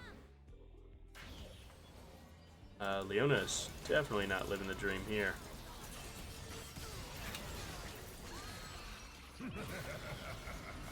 Oh wait, we're the ones losing this. Wow, good job. We tried to kill through Leona and we didn't get it. We neglected the idea of those tabbies. Let me tell you, man, if I ulted that, we kill, right? But I actually just didn't think that Master Yi was coming. But either way, who cares?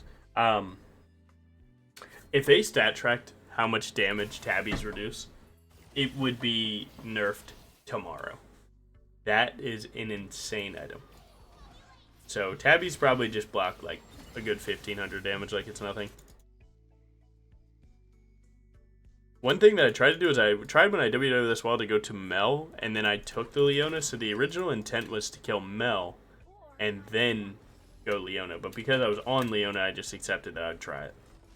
And sometimes as a Briar player, you need to realize that like, you need to humble yourself and remember what your original plan was, and then realize that, wait, I wasn't even planning to do that, so why did I let myself continue to do it? And it's because you decided that you wanted to see how it turned out. You know, now I know that when I'm going for a play like this, if enemy support's here and enemy AD carries there, I will more likely go to the support in that situation, and because of that, I know to, you know, go the long way around.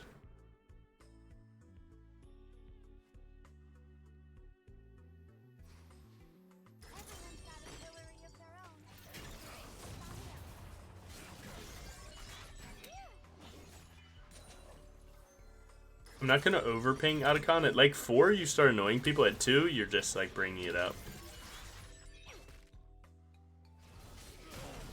Oh, they hard lose. He queued, so I'm going to put my R in his queue. How simple that is. That's probably FF. They probably realize after the 2v1 that Kale just did that the game's over. To be fair, my Kale's almost at 3 items in level 15. I told you guys, at 3 items, level 16, you have a mid laner. And we just turboed past that. Because he's winning lane. One of the very few Kales that hard win lane, so great job, bro. He played out of his mind. As you can see, right, he's playing really well. He's up 2 levels. I'm playing really well. I'm up 4 levels. Now, this guy isn't a Masters player, obviously, but, you know, that's the difference of Masters versus Challenger. Like, how does one help you there? Might be, I guess. I wouldn't guess it, bro. Nature's more out of control than I am. Cryo very important.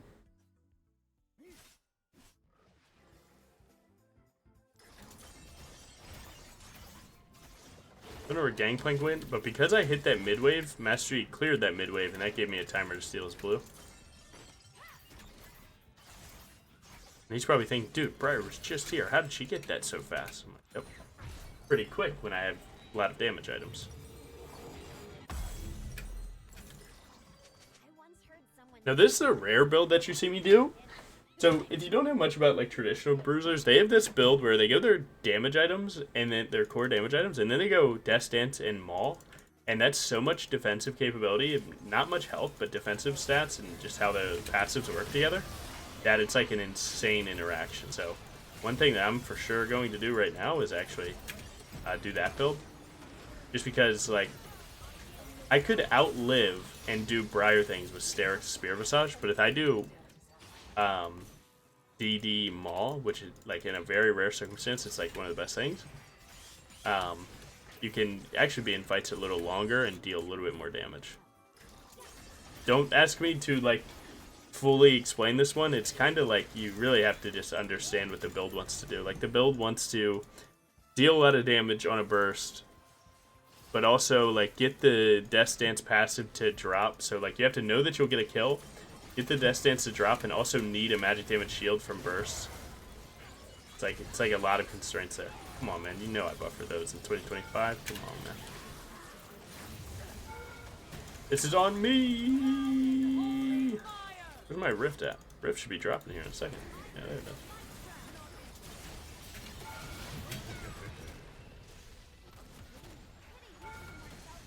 Stop, man.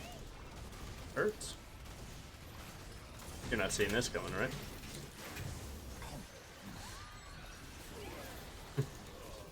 Been in that situation before, sorry, bro. You see a 5-second death timer, you know that you can hit W without getting punished. Can't just get walked under their Nexus turret.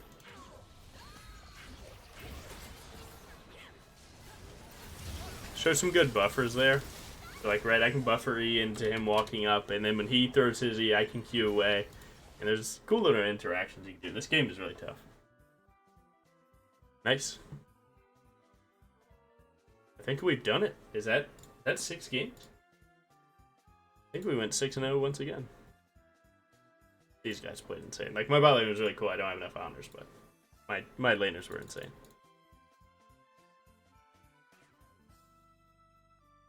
Nice. Nice. Nice. Nice, yeah, 12-0. So we did it again. We pull it up for you guys. So we went from placements to gold 4. Now we went from gold 4, 40 LP to gold 2, 63. MVP every game of the day. And yeah, man, it's just, you know, just do what I tell you guys, man. I tell you guys, you know, get your full clears. Play your full clears, right? Let enemy team make mistakes and punish them for it. And don't be the first one to mess up. And trust me, you can do that. I'm doing it into every matchup. I'm playing the exact same. I just play the game the exact same way every time. And you can see, man, there's some benefit to it. So I would urge you guys, man, please focus up, man, and you know, just acknowledge you guys are better than what you think. You truly are. It's just how it works, man. You just have to believe in the process. You have to, you know, like, I do these things because I believe it to be the best way to play. Okay. Now, with that in mind, it's easy for me to like have a lot of confidence in what I do because I've done it for so long, and I'm trying to teach you guys to be confident in getting your farm. You come first, then you go to the lanes, you make it work, you don't overforce, you don't listen to other players. If people get toxic, you mute them. All of those things add up. So nice, that was good. Thank you for watching episode 2. We just got through another 6-0 day. We're living the dream. If you haven't seen the first one, definitely go watch it. It was an awesome video. This one was admittedly very fun too. We're probably going to be doing videos like this every other week, so probably once every 2 weeks. And the idea is that we just don't want to do too much of it all at once. Keep the variety in there. So you have a good one. Thank you so much. See you tomorrow.